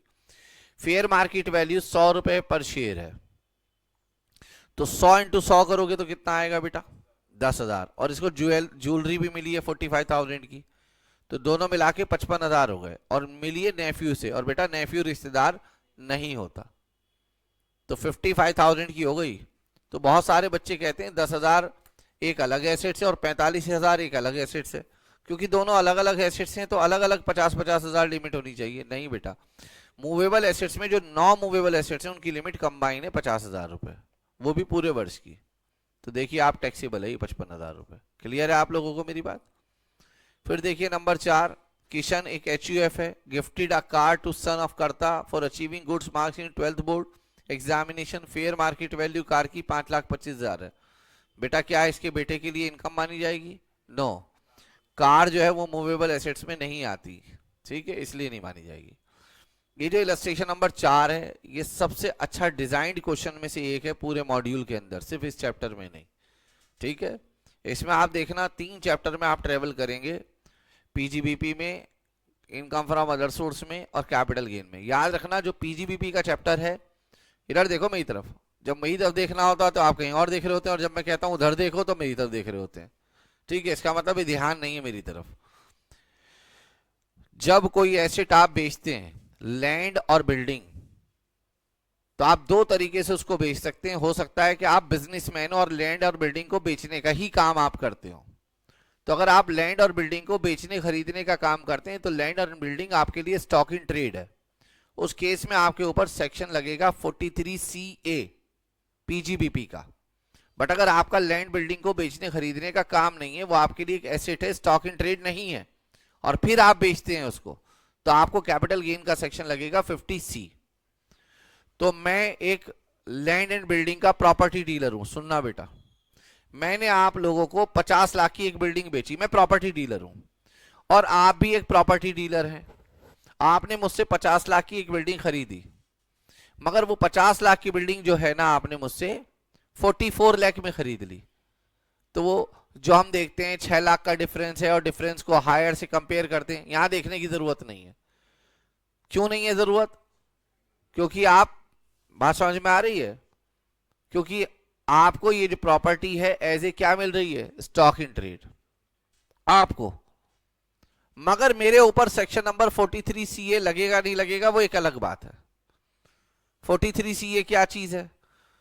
43CA ये है कि अगर कोई लैंड एंड बिल्डिंग आप बेचते हैं और उसे स्टैंप ड्यूटी वैल्यू से कम पर बेचते हैं, तो आपका sale consideration stamp duty value माना जाएगा, यानी कि मेरा बेचने वाले का 50 लाख की एसेट्स मैंने आपको कितने में बेच दी?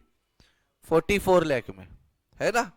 तो मेरे ऊपर सेक्शन नंबर 43CA लगेगा क्योंकि मैं बिजनेसमैन हूं। अगर ये मेरा बेचना खरीदना काम नहीं होता तो सबसे पहली बात तो मेरे ऊपर पीजीबीपी का चैप्टर एप्लीकेबल नहीं होगा। तो जब पीजीबीपी का चैप्टर ही एप्लीकेबल नहीं होगा तो मेरे ऊपर 43CA भी एप्लीकेबल नहीं होगा।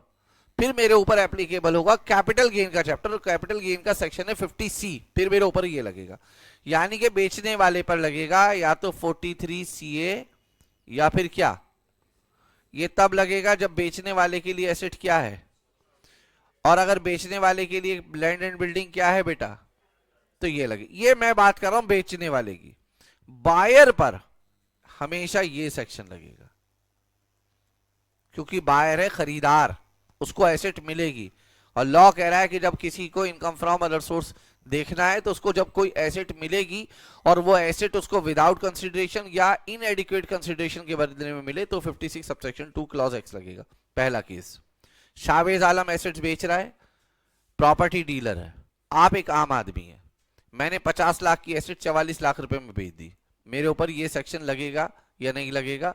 मुझे ये सेक्शन चेक करना होगा और आपको चेक करना होगा ये बायर को।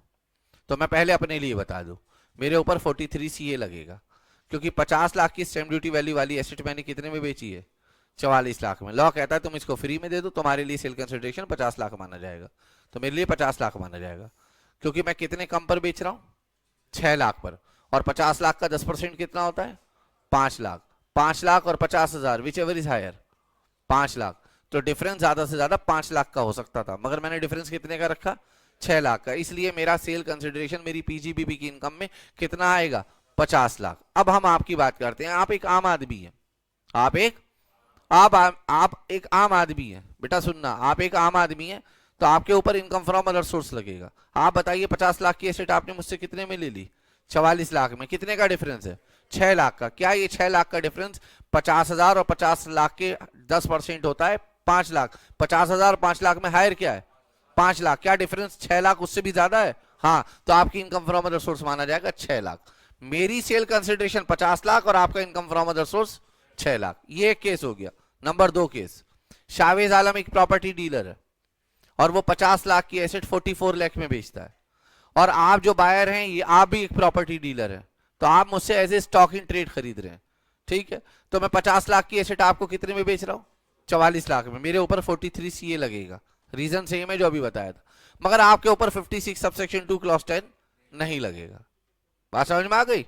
क्यों नहीं लगेगा? क्योंकि आप उसे कैसे खरीद रहे हो? As stock in trade. अब तीसरा केस, सॉरी, मैं प्रॉपर्टी डीलर नहीं हूं, नॉर्मल मेरे पास कोई प्रॉपर्टी पड़ी हुई है, आप आए मेरे पास खरीद रहे हैं, आप भी एक आम आदमी, मैं भी एक आम आदमी हूं, तो मेरे ऊपर बेचते समय लगेगा और आप पर खरीदते समय लगेगा 56 सबसेक्शन 2 क्लॉज 10, ठीक है? मैं एक आम आदमी हूं, प्रॉपर्टी बेच रहा हूं आपको 50 लाख की, कितने में? 44 लाख में। मेरे ऊपर ये लगेगा, आपके ऊपर ये नहीं लगेगा। बायर जब भी एसेट को एज स्टॉक इन ट्रेड खरीदेगा उसके ऊपर 56 सबसेक्शन 2 क्लॉज 10 नहीं लगेगा, ये है बस मतलब। और बेचने वाले पे इन दो में से कोई एक सेक्शन लगेगा, ठीक है? बात समझ में आती है? अब जरा पढ़ के देखो। Mister Hari, a property dealer, sold, बेच रहा है एक building in the course of his business, ये उसका बिजनेस है। तो बताओ हरी पर आप 43 CA लगाएंगे या 50 C लगाएंगे? बताओ कौन सा लगाएंगे? ये लगाएंगे, ये नहीं लगाएंगे, PGBP का सेक्शन लगाएंगे। To his friend mister Rajesh, और ये किसका डीलर है? क्या ये प्रॉपर्टी डीलर है? नहीं, तो इसके ऊपर 56 सबसेक्शन 2 क्लॉज 10 लगेगा। क्या? 56 सबसेक्शन 2 क्लॉज 10 लगेगा। कितने की एसेट हम बेच रहे हैं देखो जरा, 90 लाख की, जबकि इसकी स्टैंप ड्यूटी वैल्यू कितनी की है? 150 लाख की। तो हरी से कहा जाएगा भाई 150 लाख का 10% होता है 15 लाख। 15 लाख और 50,000 whichever is higher, 15 lakh. आप तो उससे भी ज्यादा के डिफरेंस पे बेच रहे हो, तो हरी से कहा जाएगा कि तुम्हारा जो सेल कंसिडरेशन है वो कितना माना जाएगा? 150 लाख पूरे। और जो बायर है राजेश, उससे कहा जाएगा इन दोनों का डिफरेंस कितना है बेटा? 60 लाख, और 60 लाख हायर ऑफ 50,000 और 15 लाख से के हायर से ज्यादा है, तो राजेश जो है इसके लिए 60 लाख इनकम मानी जाएगी, इनकम फ्रॉम। और हरी जब अपनी इनकम दिखाएगा तो उस इनकम में सेल कंसिडरेशन कितना दिखाएगा? ये पहला आंसर हो गया। The agreement was however entered on 1 सितंबर 25। अब कहानी थोड़ी सी बदल दी इन्होंने। एग्रीमेंट हुआ था 1 सितंबर को, मतलब बेचने से थोड़ा 4-5 महीने पहले। उस दिन स्टैंप ड्यूटी वैल्यू कितनी थी? हरी ने 15 लाख रुपए की डाउन पेमेंट ले ली थी। कौन से चेक से? क्रॉस चेक अकाउंट पे ही चेक नहीं होता, इसलिए हमने 150 लाख को कंसीडर किया। अगर ये 1 सितंबर को अकाउंट पे ही चेक से पैसा ले लेता या बैंकिंग ट्रांजैक्शन के थ्रू पैसा ले लेता तो स्टैंप ड्यूटी वैल्यू 150 लाख ना देखी जाती, फिर कितनी देखी जाती? 140 लाख। यानी कि यहाँ डेट ऑफ एग्रीमेंट की स्टैंप ड्यूटी वैल्यू नहीं ली जा रही है, जिस दिन डेट ऑफ पोजीशन है उसकी स्टैंप ड्यूटी वैल्यू ली जा रही है। तो 3 सेक्शन यहां पर हैं आमने सामने, 43 CA, 56 सबसेक्शन 2 क्लॉज 10 और 50 C, ठीक है? ये बहुत दिन से क्वेश्चन पड़ा हुआ है मॉड्यूल के अंदर। ICI सोच रहा है क्यों सबको फेल करा एक साथ, इसलिए वो नहीं पूछता है, ठीक है?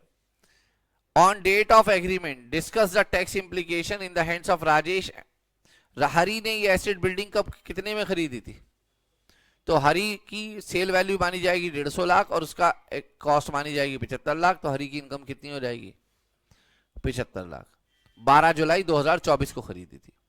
कह रहे हैं क्या तुम्हारा आंसर डिफरेंट हो गया अगर हरी ब्रोकर हो इंस्टीड ऑफ प्रॉपर्टी डीलर? हाँ, 43 CA नहीं लगेगा, कौन सा सेक्शन लगेगा?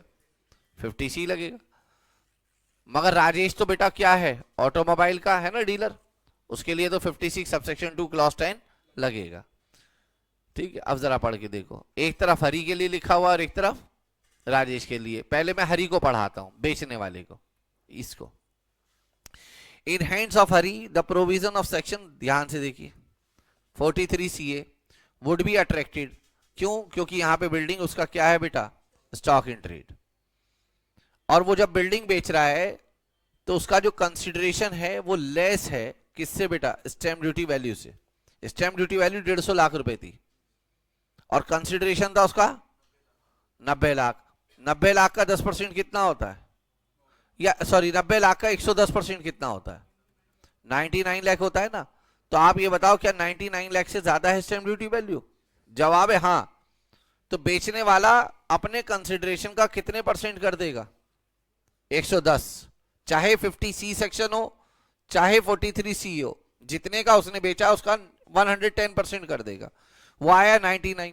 अब आप देख लो जो स्टैंप ड्यूटी वैल्यू ले रहे हो वो दो है, 140 और 150, उसमें से भी आप कौन सी वाली ले रहे हो, 150। क्या 99 से ज्यादा है 150? हाँ, इसलिए आपको अपना सेल कंसिडरेशन मिस्टर हरी को कितना लेना है, 150। अगर हरी प्रॉपर्टी डीलर ना होता, कोई और बिजनेस कर रहा होता, तो सेक्शन लगता 50, मगर लॉ सेम रहता, बस सेक्शन का नंबर बदलता, तब भी आप 90 लाख का कितने परसेंट करते, 110%। तो देखो बेटा 43CA के बारे में बताया और ये समझ में आ रहा है 75 लाख इनकम कैसे आ गई। 150 लाख कंसिडरेशन, 75 लाख उसमें से कॉस्ट, 75 लाख इनकम। बोलो बेटा है या नहीं है?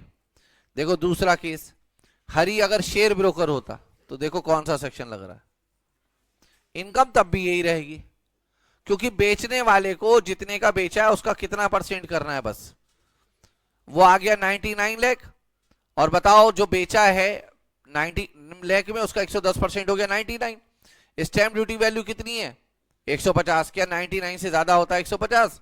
तो चाहे आप 43CA लो या 50CA लो, 50C लो, दोनों जगह पर आपका सेल कंसिडरेशन कितना माना जाएगा, 150। और 75 हम माइनस कर देंगे क्योंकि इसने ये एसेट कितने लाख में खरीदी थी, 75 लाख में। बोलो बेटा बात समझ में आ रही है?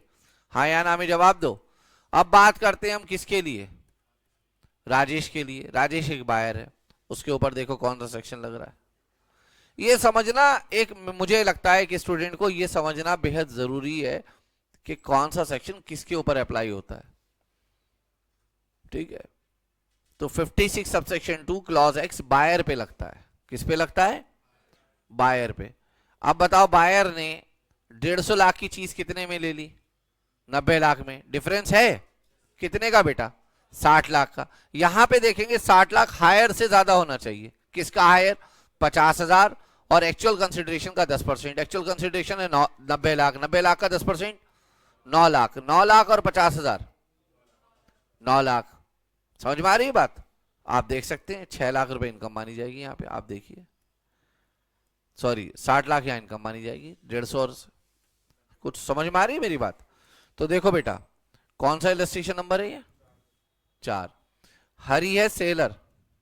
देखो बेटा हरी क्या है, अगर ये इसका स्टॉक इन ट्रेड है बेटा, सामने देखो तो सेक्शन लगेगा 43CA। और अगर कैपिटल एसेट है तो सेक्शन लगेगा कौन सा। दोनों में सेल कंसिडरेशन हम किसे लेंगे, स्टैंप ड्यूटी वैल्यू को। कब लेंगे ये sale consideration stamp duty value को, अगर आपका एक्चुअल कंसिडरेशन जो भी है उसका 110% करने के बाद भी वो कम आता है किससे, ये 90 लाख है, इसका 110% करोगे 99 आएगा और स्टैंप ड्यूटी वैल्यू कितनी है, इसलिए आप यहां पे भी 150 लाख लेंगे और यहां पे भी। इसमें से इसकी माइनस करेंगे क्या, कॉस्ट। कॉस्ट कितनी है 75। ये जो 75 आया ये पीजीबीपी की इनकम है और ये जो 75 आएगा ये कैपिटल गेन की। तो हरी के लिए दो में से कोई एक इनकम होगी, या तो पीजीबीपी की या कैपिटल गेन की। अब हम बात करें राजेश के लिए। राजेश कौन है, बायर। क्या करता है राजेश, ऑटोमोबाइल का काम है ना। कितने में खरीद ली उसने एसेट, 90 लाख में। 90 लाख में खरीदी ना, हमें बताना उसका income from other source. 150 lakh की एसेट 90 लाख में खरीद ली, हरीश के लिए इनकम है कितने रुपए की? 60 लाख की। कैसे निकाला, कब मानेंगे इनकम? ये जो डिफरेंस है ये ग्रेटर है किससे? हायर से। हायर ऑफ दो चीजों का हायर, 50,000 और एक्चुअल कंसिडरेशन का कितना, वो कितना आएगा? दोनों में से हायर क्या है? 9 लाख से डिफरेंस बताओ, ज्यादा है या नहीं? हाँ, अगर ये राजेश ऑटोमोबाइल की जगह प्रॉपर्टी डीलिंग का काम करता तो फिर 56 सबसेक्शन 2 क्लॉज 10 नहीं लगता। ये है क्वेश्चन। आप पढ़ते रहिए, 2 पेज यही लिखा हुआ है जो मैंने आपको बताया। क्लियर है आप लोगों को मेरी बात? सिंपल तरीके से समझ में आ गई बात? चलिए, इलस्ट्रेशन नंबर कौन सा होगा बेटा, कौन से पेज पर है?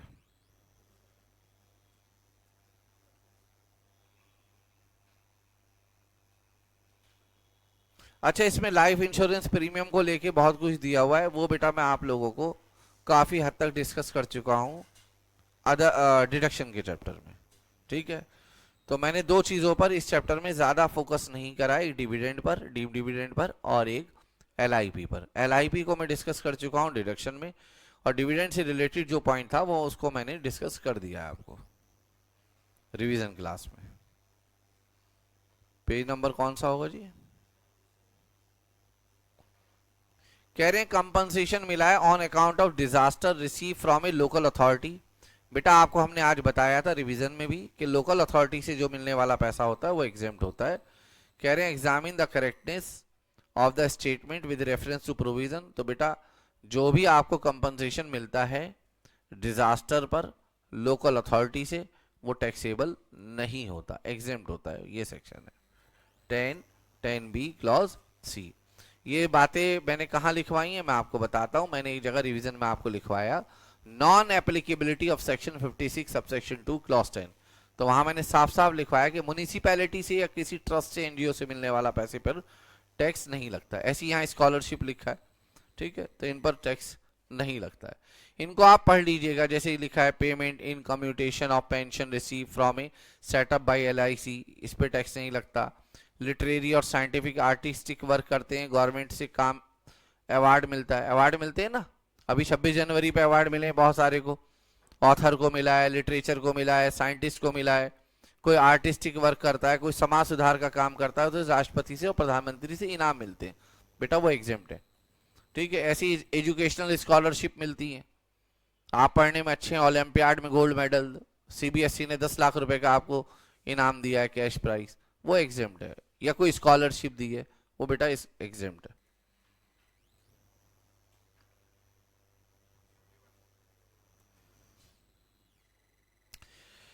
इंटरेस्ट ऑन कंपनसेशन मैंने आज बताया था कि एनहांस कंपनसेशन पर या कंपनसेशन पर जो भी इंटरेस्ट मिलता है बेटा वो इनकम फ्रॉम अदर सोर्स माना जाता है। यहां पे आपको इंटरेस्ट मिला है 5 लाख रुपए का, ये 3 अलग अलग वर्ष का इंटरेस्ट है, आपको एक साथ मिला है, तो 5 लाख रुपए आपकी इनकम है और इसमें से 2.5 लाख रुपए की आपको डिडक्शन मिलेगी, आपके लिए 2.5 लाख इनकम मानी जाएगी। ठीक है, चाहे आपका कोई खर्चा हुआ हो या नहीं हुआ हो, 2.5 लाख रुपए आपको डिडक्शन मिलेगी, इसलिए आपकी इनकम होगी 2.5 लाख। आप देख सकते हैं इलस्ट्रेशन 6 में। प्रैक्टिकल प्रॉब्लम नंबर 1 देखिए, इसके बाद हमें एग्जामिन करना है कौन से हेड में कौन सी इनकम आएगी। रेंटल इनकम मिल रही है in case of property, head किया हमने एज स्टॉक इन ट्रेड। याद रखना कोई प्रॉपर्टी स्टॉक इन ट्रेड की तरह 2 साल तक रहे तो हाउस प्रॉपर्टी में इनकम टैक्सेबल नहीं होती, मगर 2 साल से ज्यादा रहे तो फिर इनकम कहाँ आती है? हाउस प्रॉपर्टी में। ये बात हमने हाउस प्रॉपर्टी में बताई है। पार्टनर को सैलरी अगर पार्टनरशिप फर्म से मिलती है तो वो इनकम उसकी पीजीबीपी में आती है। Rental income from machinery, income from lottery से जीती गई इनकम, इनकम फ्रॉम चाहे अच्छा इन विनिंग फ्रॉम लॉटरी, यहाँ विनिंग फ्रॉम लॉटरी लिखा है, चाहे आप बिजनेस भी यही करते हो तब भी वो आई है। फिर salary received by A member of parliament, income from received without consideration, इसी को था सेक्शन नंबर 56, ये भी इनकम फ्रॉम अदर सोर्स में। इसके बाद आता है जी रिटायरमेंट हुआ है आपका, interest on employ contribution, employ के कंट्रीब्यूशन पर इंटरेस्ट मिला है, और जो फंड है आपका वो कैसा है? अनरिकॉग्नाइज। सैलरी के चैप्टर में जाकर देखना प्रोविडेंट फंड का कॉन्सेप्ट, उसमें हमने लिखवाया कि अनरिकॉग्नाइज्ड प्रोविडेंट फंड से जब रिटायरमेंट पर इंटरेस्ट मिलता है एम्प्लॉय कंट्रीब्यूशन पर, तो वो इनकम फ्रॉम अदर सोर्स में आता है। रेंटल इनकम मिली है आपको, बिजनेस है आपका लेटिंग out of commercial property, commercial property का बिजनेस है आपको लेट आउट करना, ठीक है। तो यहां पर वैसे हाउस प्रॉपर्टी में आना चाहिए, बाकी मुझे लगता है कि आईसीआई ने फिर से कुछ ना कुछ नया कारनामा किया होगा और उन्होंने पीजीबी पे लिया होगा, ऐसा मुझे इंट्यूशन हो रहा है इसको लेकर, आप चेक कर लीजिएगा, ठीक है। नंबर 2 मेरे हिसाब से हाउस प्रॉपर्टी में आना चाहिए, मगर मुझे लगता है कि आईसीआई ने पीजीबीपी में लिया होगा, मैं तो पहले ही कह रहा हूँ वो पीजीबीपी में लिया होगा। कौन इनको समझाए कि अगर कोई चीज स्पेसिफिक होती है, हाउस प्रॉपर्टी का जो हेड है वो एक स्पेसिफिक हेड है, पीजीबीपी जो है उसमें जनरल हेड है। जब हमारे पास हाउस प्रॉपर्टी को किराए पर देकर एक स्पेसिफिक हेड है, तो उसके लिए स्पेसिफिक हेड में इनकम आनी चाहिए, ठीक है। चलिए 2 number, examine whether the following are chargeable to tax and the amount liable. Sir हम इसका क्या करें, पॉइंट नंबर 8 का जो आईसीआई ने किया वो कर लेना, इस पर मैं आर्ग्यूमेंट नहीं करना चाहूंगा, ठीक है। क्वेश्चन नंबर 2 आपको बताना है, बताइए कौन सा अमाउंट टैक्सेबल होगा। 1,20,000 गिफ्ट मिला है from non relative on the occasion of marriage of his son Praveen. बेटा शादी बताओ क्या इस व्यक्ति की है जिसको मिला है गिफ्ट, या इसके बेटे की शादी है? बेटे को गिफ्ट मिला होता तो एग्जेम्प्ट होता, इसकी शादी होती तो तब ये टैक्सेबल होगा बेटा। इंटरेस्ट मिला है कंपनसेशन पर, कितने का? 96,000 का on acquisition of urban land. तो बेटा 96,000 में से 50% की डिडक्शन मिल जाएगी 48,000, चाहे इंटरेस्ट किसी भी वर्ष का हो। 10 अक्टूबर 2025 को गोविंद को 5 लाख रुपए का इंटरेस्ट मिला है, 1.5 लाख रुपए का इंटरेस्ट उसका 18-19 का है, 165 का एक है, 185 का एक है, और इसने 50,000 रुपए का खर्चा इंटरेस्ट को रिकवर करने में लगाया। बेटा इसका जो 50,000 का खर्चा हुआ है ना, इसकी कोई डिडक्शन नहीं मिलेगी, 5 लाख के इंटरेस्ट में से 2.5 लाख की डिडक्शन मिलेगी, 50% 2.5 लाख इसके लिए टैक्सेबल होगा। क्वेश्चन नंबर 4 कैश गिफ्ट मिला है हेमाली को 51,000 रुपए का, ओकेजन है शशि पथा पूर्थी, कोई वेडिंग का फंक्शन होता होगा, और ये सेलिब्रेट कर रहे हैं 60 साल कंप्लीट होने पर, 25वीं शादी की सालगिरह इनकी। बेटा ये पूरा टैक्सेबल होगा।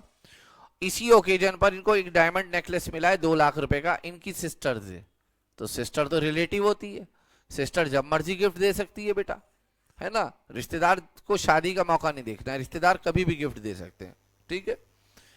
She celebrated her daughter's wedding on 21 February, her friend assign in Mrs Hemali favour FD. अगर उसकी बेटी के फेवर में देता तो कोई बात नहीं थी, एफडी, एफडी होती है मनी, और कितने की एफडी दी है? 52,000 की। हेमाली के लिए टैक्सेबल है क्योंकि शादी हेमाली की नहीं है, हेमाली की बेटी की है। तो 52,000 और 51,000, 1,03,000 इनकम आएगी इसमें। क्वेश्चन नंबर 5 है examine the following transaction in the context of income tax act 1961। Mister B 500 share हैं of R private limited to messrs B. R private limited के 500 शेयर बी ने किसको दे दिए बेटा? मैसर्स बी को ऑन 10 अक्टूबर, और फिर 3 लाख रुपए में किसको दिए हैं बेटा? तो बताओ रेसिपेंट कौन है, इंडिविजुअल है रेसिपेंट या कंपनी है? कंपनी है। फेयर मार्केट वैल्यू कितनी है? 5 लाख। ये क्या होता है sir? Index cost of acquisition. बेटा ये कैपिटल गेन में आपको पता चल जाएगा, जब किसी की कॉस्ट में इन्फ्लेशन को एडजस्ट करके हम कॉस्ट निकालते हैं तो उसको इंडेक्स कॉस्ट कहते हैं। अभी के लिए आप बस इतना समझ लीजिए, जब आप कैपिटल गेन पढ़ लेंगे, रिवीजन कर लेंगे, तो आपको समझ में आ जाएगा कि इंडेक्स क्या होता है। For mister B was computed at 4,45,000, the transfer was not subject to security transaction tax. ठीक है बेटा, हमने 3 लाख रुपए में शेयर बेच दिए। कितने लाख के शेयर? 5 लाख के। हमें इनकम चार्जेबल बताना है मिस्टर बी के एंड में और मैसर्स इसके बी कंपनी के। आइए बेटा मैं इसको सीधा सॉल्यूशन से दिखा रहा हूं, एक मिनट रुकिए। क्वेश्चन नंबर कौन सा था बेटा? 5 नंबर था, 5 का फर्स्ट पार्ट देखिए सामने। कोई भी मूवेबल प्रॉपर्टी अगर किसी इंडिविजुअल या एचईएफ को मिलती है और वो विदाउट कंसिडरेशन मिलती है और 50,000 से ज्यादा है तो वो टैक्सेबल है, और अगर कंसिडरेशन के बदले में मिलती है और डिफरेंस 50,000 से ज्यादा है तो टैक्सेबल है। शेयर्स किसको रिसीव हुए हैं? इंडिविजुअल को या कंपनी को? कंपनी को, है ना। कितने के? Shares received by messrs B company from mister B for inadequate consideration. एक मिनट बेटा, इसके लिए वापस जाना पड़ेगा मुझे, कुछ चीज मिस कर रहे हैं हम। 56 कौन सा सेक्शन था? 2 क्लॉज 10। ठीक है, ठीक है, हमें एक चीज हम गलत बोल रहे हैं पूरे रिवीजन में। वो गलत क्या बोल रहे हैं, हमने एक चीज को इग्नोर कर दिया है। आ जाइए, कौन सा सेक्शन है? 56 सबसेक्शन 2 क्लॉज 10। मुझे बताएंगे पेज नंबर, कौन से पेज नंबर पे? देखिए बेटा, जब मैंने 56 सबसेक्शन 2 क्लॉज 10 पढ़ाया तो मैंने एक मिस्टेक की है उसमें। अच्छा हुआ वो मैंने रिवीजन में ध्यान दे दिया। मिस्टेक इसलिए हुई क्योंकि जो मैं पहले बताया है ना, लॉ ओरिजिनली वही था। क्या बताया था मैंने, अगर आपको याद हो कि 56 सबसेक्शन 2 क्लॉज 10 में लिखा हुआ है कोई मनी, कोई इमूवेबल प्रॉपर्टी, कोई मूवेबल एसेट्स किसी इंडिविजुअल या एचयूएफ को रिसीव हो तो ये लॉ लगेगा। इसको काट लेना बस, इंडिविजुअल एचयूएफ नहीं लिखा, यहां लिखा है एनी पर्सन।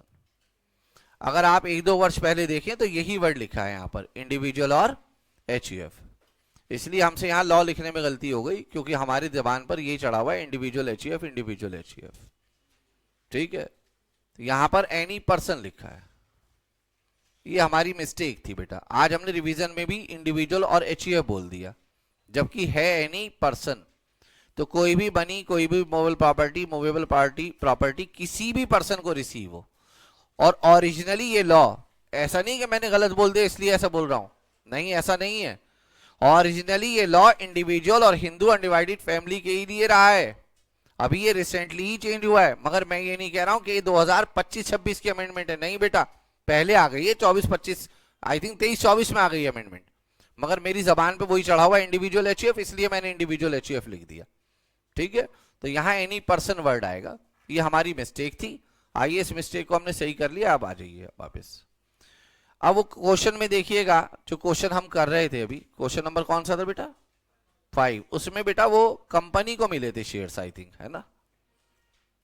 कंपनी को मिले थे, कितने के शेयर थे बेटा वो?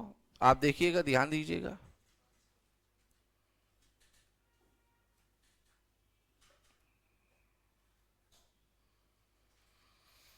ये कंपनी थे बेटा, शेयर 5 लाख के और कंपनी को मिल गए 3 लाख में, तो डिफरेंस 2 लाख का है। और शेयर जो होती है बेटा वो मूवेबल एसेट्स में आती है, तो यहां पे ये 2 लाख रुपए जो है बेटा 50,000 से ज्यादा है, इसलिए कंपनी के लिए 2 लाख रुपए टैक्सेबल होंगे। ठीक है, मैं कंफ्यूज इसलिए हो रहा था क्योंकि मैंने लिखा था इंडिविजुअल था और यहाँ रेसिपेंट था कंपनी। मैं ये भूल गया कि ये कंपनी, सॉरी, इंडिविजुअल एचयूएफ आज से 2 साल पहले हटा दिया गया है।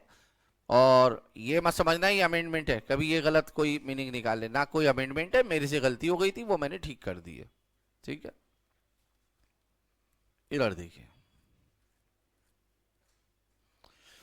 अब any movable property received for inadequate consideration by any person, यहां पे भी देखिए लिखा है बाय एनी पर्सन। ओरिजिनली यहां इंडिविजुअल एचयूएफ था, मगर यहां पर अब एनी पर्सन है। Is chargeable to tax under section 56 subsection 2 clause 10 if the difference between aggregate fair market value of the property and consideration exceed 50,000। तो डिफरेंस जो है 5 लाख और 3 लाख के बीच में कितने का है? 2 लाख रुपए का। अच्छा, जब आप कैपिटल गेन पढ़ेंगे तो जो कंपनी है उसको तो शेयर मिले हैं, और किसने दिए थे शेयर? एक इंडिविजुअल ने। किसको दिए थे? कंपनी को, मिस्टर बी ने कंपनी को दिए थे ना। तो कंपनी के ऊपर तो लग गया 56 सबसेक्शन 2 क्लॉज 10, और जो इंडिविजुअल है जो शेयर्स दे रहा है, तो अभी अब मैंने बताया था कि कोई एसेट आप बेचते हो तो उसके ऊपर कैपिटल गेन अराइज होता है। तो कैपिटल गेन के चैप्टर में एक सेक्शन है 50CA, उस सेक्शन में लिखा हुआ है कि कभी भी कोई एसेट आप अपनी फेयर मार्केट वैल्यू से कम पर बेचते हैं तो उसके लिए sale consideration fair market value लिया जाएगा। क्या लिया जाएगा? Fair market value. थोड़ा वेट करना बेटा, मैं अभी आपसे बोल रहा था कि मेरे से गलती हो गई और उस गलती को मैंने सुधार भी कर दिया। मैं आपको दिखाता हूं मेरे से क्यों गलती हुई। और मैंने कहा भी था कि ये कोई अमेंडमेंट ऐसा नहीं है कि अभी आई है 1-2 दिन पहले, कई साल हो गए इसको आए हुए। ठीक है, बस दिमाग में इंडिविजुअल एचयूएफ ही चढ़ा हुआ है। 56 आपको स्क्रीन पे मैंने गूगल से सर्च किया है इसको, 56 सबसेक्शन 2 क्लॉज 10, यहां लिखा है to curb black money is a consolidation and expansion, ये मिलेगा लिखा हुआ एक्सपेंशन ऑफ फॉर्मर प्रोविजन, जो पहले प्रोविजन था उसका क्या हो गया, mainly replacing and widening the scope of the earlier, ठीक है, तो उसको हमने अब ये सब पर एप्लीकेबल होगा, पहले ऐसा नहीं था, ठीक है, इसलिए वो जबान पे एक ओरिजिनली लॉ चढ़ा हुआ है, इंडिविजुअल एचयूएफ, इंडिविजुअल एचयूएफ, तो हम बोलते रहते हैं उसको, तो ये लॉ सभी पर्सन पे लगेगा। अब मैं ये कह रहा था दूसरी बात कि जब आप कैपिटल गेन पढ़ेंगे तो कैपिटल गेन में अगर आप कोई लैंड एंड बिल्डिंग बेचते हैं, तो हमारी थोड़ी देर पहले बात हो रही थी, सेक्शन लगेगा 50C। उसके अतिरिक्त कोई और एसेट्स बेचते हैं जो मूवेबल एसेट्स है, और उसे बेचने पर आपको कैपिटल गेन हो रहा है और उसका सेल कंसिडरेशन आप फेयर मार्केट वैल्यू से कम बता रहे हैं, तो उसके ऊपर सेक्शन लगेगा ये है सेक्शन 50C है। और आप बताइए 5 लाख की एसेट्स आपने कितने में बेच दी उसको, 3 लाख में, तो आपकी इनकम 5 लाख के हिसाब से कंप्यूट की जाएगी, ना कि 3 लाख के हिसाब से, क्योंकि अगर आप 3 लाख के हिसाब से कंप्यूट करेंगे तो 3 लाख हो गया आपका सेल कंसिडरेशन, और उसकी कॉस्ट ऑफ एक्विजिशन आ रही थी इन्फ्लेशन के बाद कितनी, 445, तो उसमें 145 का आपका क्या आ जाएगा, लॉस आ जाएगा, जबकि लॉस नहीं हुआ है, ये 3 लाख नहीं ली जाएगी इनकम, कितनी ली जाएगी, और ये 5 लाख लेने की बात कौन सा सेक्शन कहता है, 50C है, तो 50C लगता है लैंड एंड बिल्डिंग पर, अदर एसेट्स पे लगता है 50C है। लैंड एंड बिल्डिंग के लिए स्टैंप ड्यूटी वैल्यू देखी जाती है, बाकी के एसेट्स के लिए फेयर मार्केट वैल्यू देखी जाती है। अब आप भी इस बात का एहसास कर रहे होंगे कि सेक्शंस को कितना डिटेल में बनाया और कहां कहां वो ट्रेवल कर रहे हैं। तो अगर आप बस एक इनकम फ्रॉम, इसीलिए मैं बच्चों से कहता हूं हाँ भाई इनकम फ्रॉम अदर सोर्स आता है सर, बस वो नहीं आता, कैपिटल गेन हमें बहुत अच्छे से आता है, तो क्या कैपिटल गेन और इनकम फ्रॉम अदर सोर्स एक ही सेक्शन में नहीं हो सकते, एक ही क्वेश्चन में, और जब होंगे तो होगा नहीं उससे। बच्चा सोचता है कि हमारे यहाँ पे एग्जाम में क्वेश्चन आएगा सैलरी की इनकम कंप्यूट करने का, बेटा वो बीकॉम में आता है, सैलरी की इनकम कंप्यूट करना। अब तो क्वेश्चन इसी तरीके से आएंगे जैसे आपके सामने, जैसे सेकंड है, mister Cheziyan is employed in a company with taxable salary of 5 lakh, इनको 1 लाख रुपए मिले बेटा आत्मा चैरिटेबल ट्रस्ट से, जो रजिस्टर्ड है कौन से सेक्शन में, अकाउंट पे ही चेक से मिले in December for meeting his medical expense, is the sum of money so received from the trust. हमने पढ़ा था ना कि कहीं कुछ जगह पर सेक्शन नहीं लगता 56 सबसेक्शन 2 क्लॉज 10, तो जरा पढ़ के देख लें बेटा, ये देखिए 56 सबसेक्शन 2 क्लॉज 10 अप्लाई नहीं होगा, क्योंकि यहाँ पैसा जो मिला है वो चैरिटेबल ट्रस्ट से मिला है, और वो भी वो ट्रस्ट जो रजिस्टर्ड है, इसलिए चेजियन के लिए ये जो 1 लाख रुपए मिल रहे हैं ये टैक्सेबल नहीं होंगे, क्योंकि ये ट्रस्ट से मिल रहे हैं या म्युनिसिपल अथॉरिटी से मिले, तो ये पैसा बेटा एग्जेम्प्ट होता है, टैक्सेबल नहीं होता। आज की क्लास को हम यहीं समाप्त करते हैं, रिवीजन को नेक्स्ट रिवीजन में मिलेंगे, तब तक के लिए बाय बाय।